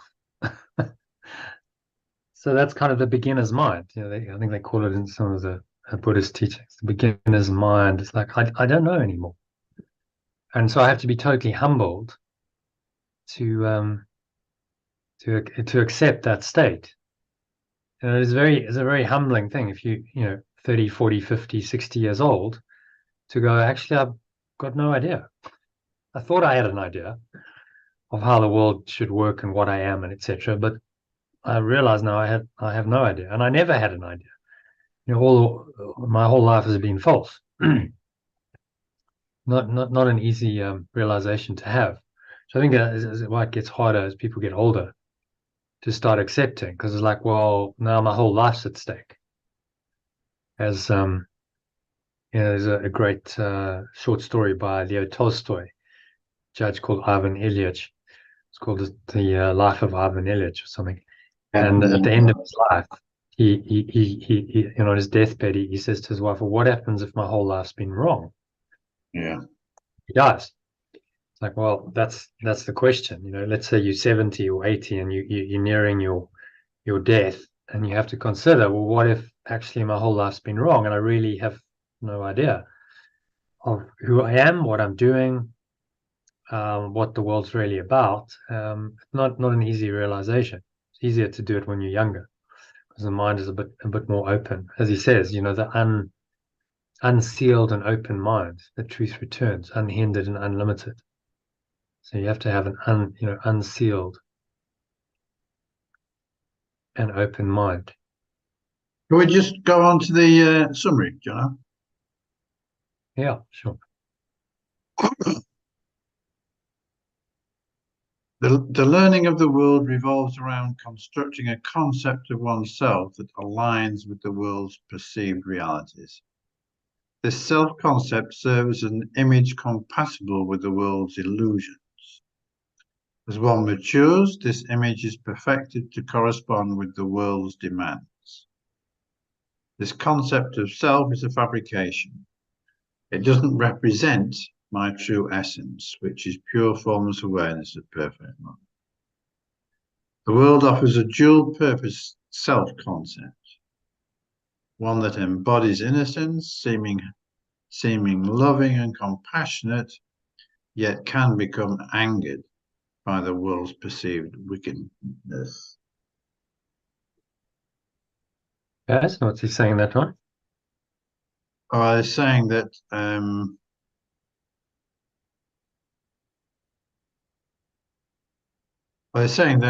the world is made of illusions, and sometimes, and if we choose to believe in them, then we will be disappointed. Yeah, and there's these two seemingly innocent, the world seemingly one face of it is seemingly innocent, loving and compassionate, yet can become angered by the world's perceived wickedness and unfairness. So I'm innocent, and the world's attacking me, and oh poor me, and now I can just get justified in my anger and in my attack because of that anger, because look, the world is wicked and unfair, and something must be done. So that's the kind of often what happens with people who are very into their causes. They play the innocent victim, and then they get angry when their chosen cause is violated. The joke is, the pacifists start rioting for peace because they're so angry at the injustices of the world that now their anger and their violence seems to be justified. They've actually just forgotten the whole point, that peace is peace, and you can't get angry and still be peaceful. Okay. This self-concept stands as a defense against the world's injustices. It represents an image of defenseless innocence that can justify self-defense against the harsh world. Hidden beneath this innocent facade is a fearful lesson that the self-concept aims to teach. I am what you're made of. This belief in one's flawed nature can be used to both accuse oneself and others, maintaining a cycle of blame and condemnation. Yeah. So what's he saying? What's it saying there? So it's saying that this AI understands it. It's pretty good. Yeah, it is. It's very, very good. It's saying that this world of self-concepts develops into an arena where we feel victimized and we're justified in self-defense.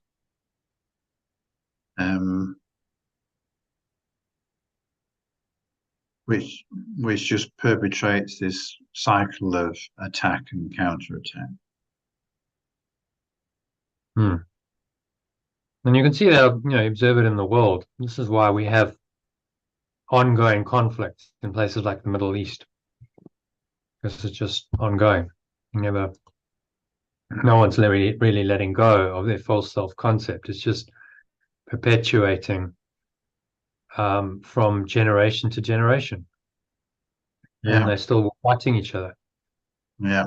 Thousands of years later, it's been going on.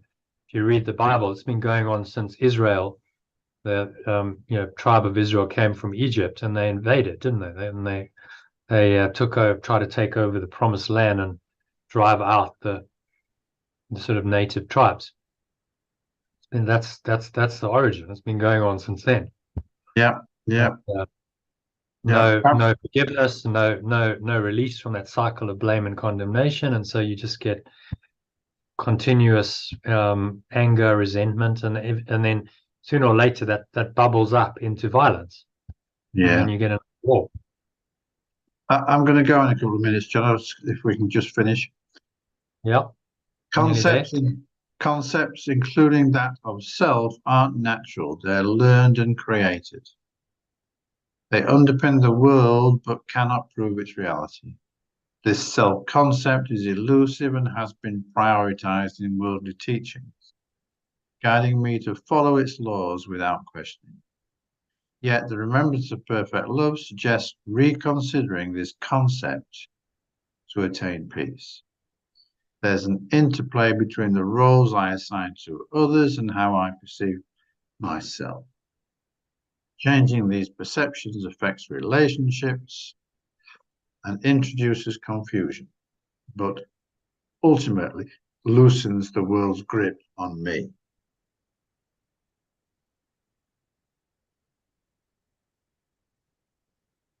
So what's he saying there? So he's saying here that these concepts that we take with us through the world need to be questioned. And as we question them and let go of our false beliefs, our relationships will change, sometimes causing a little bit of temporary confusion or upset, but basically loosening the grip of the ego on our world. Yeah.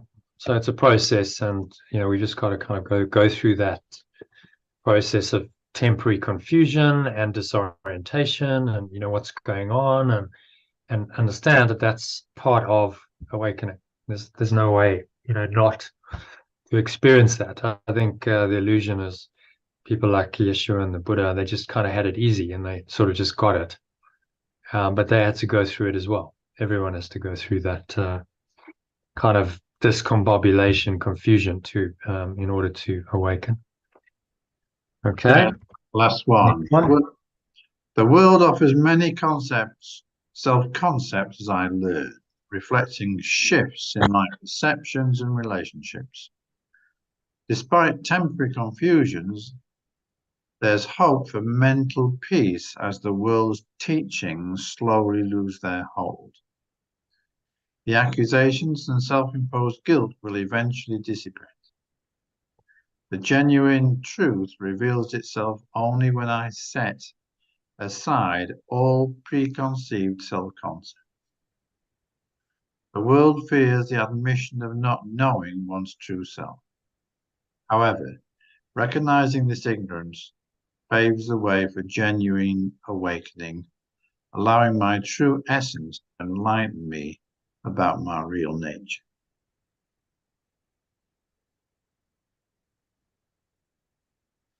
What's he saying that one? So it's saying that the world will offer up all sorts of illusions as we shift towards our awakening. There will be moments of confusion. There will, but guilt will start to dissipate. Truth will start to replace preconceived self-concepts, and in fact, the ego fears the admission of not knowing our true selves, and our acknowledgement of that. But in actual fact, the recognition that we don't know paves our way to genuine awakening and allows truth to come to us. Yeah. Very good. Thank you very much, Jono. All right, do you want to read the key message? The world's learning shapes my self-concept, which often diverges from my true self. This self-concept influenced by my perceptions of and interactions in the world, and reflect innocence or guilt. To truly awaken and understand my essence, I must transcend these worldly concepts and recognize that I don't fully comprehend my true nature. Only then can truth reveal itself to me. Yeah. Yeah, very good. Yeah. Nice Yeah. summary, actually. I think it's getting better. It is, yeah. It seems to have kind of just sharpened its understanding a bit of, because that is an excellent summary. It is. Yeah. Only needed a bit of editing. So, Yeah. yeah, all good. Good. Okay, All right, I'm thanks, John. going to hop off, Jono. See Yeah, you soon. Cheers. yeah. Okay. Have a nice evening. All right. So,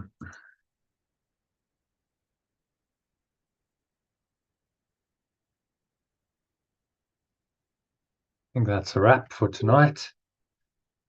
Thank you to John and Elaine for the session.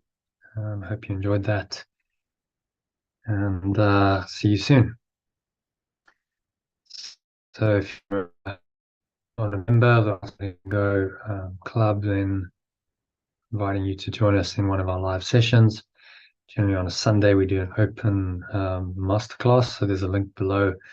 If you look at the text below this video on YouTube, a link to register for that. And you can also get some of the teachings that I showed you up front sent to you every day on Telegram. So you can sign up to that. Again, a link below. And if you're not already subscribed to the channel and you'd like to receive notifications from YouTube about these videos when I go live, then hit the subscribe button. So that's a wrap for tonight. Thank you for listening, and hope to catch you on the inside soon. Namaste, which means the true self in me acknowledges and honors that same true self in you. Peace.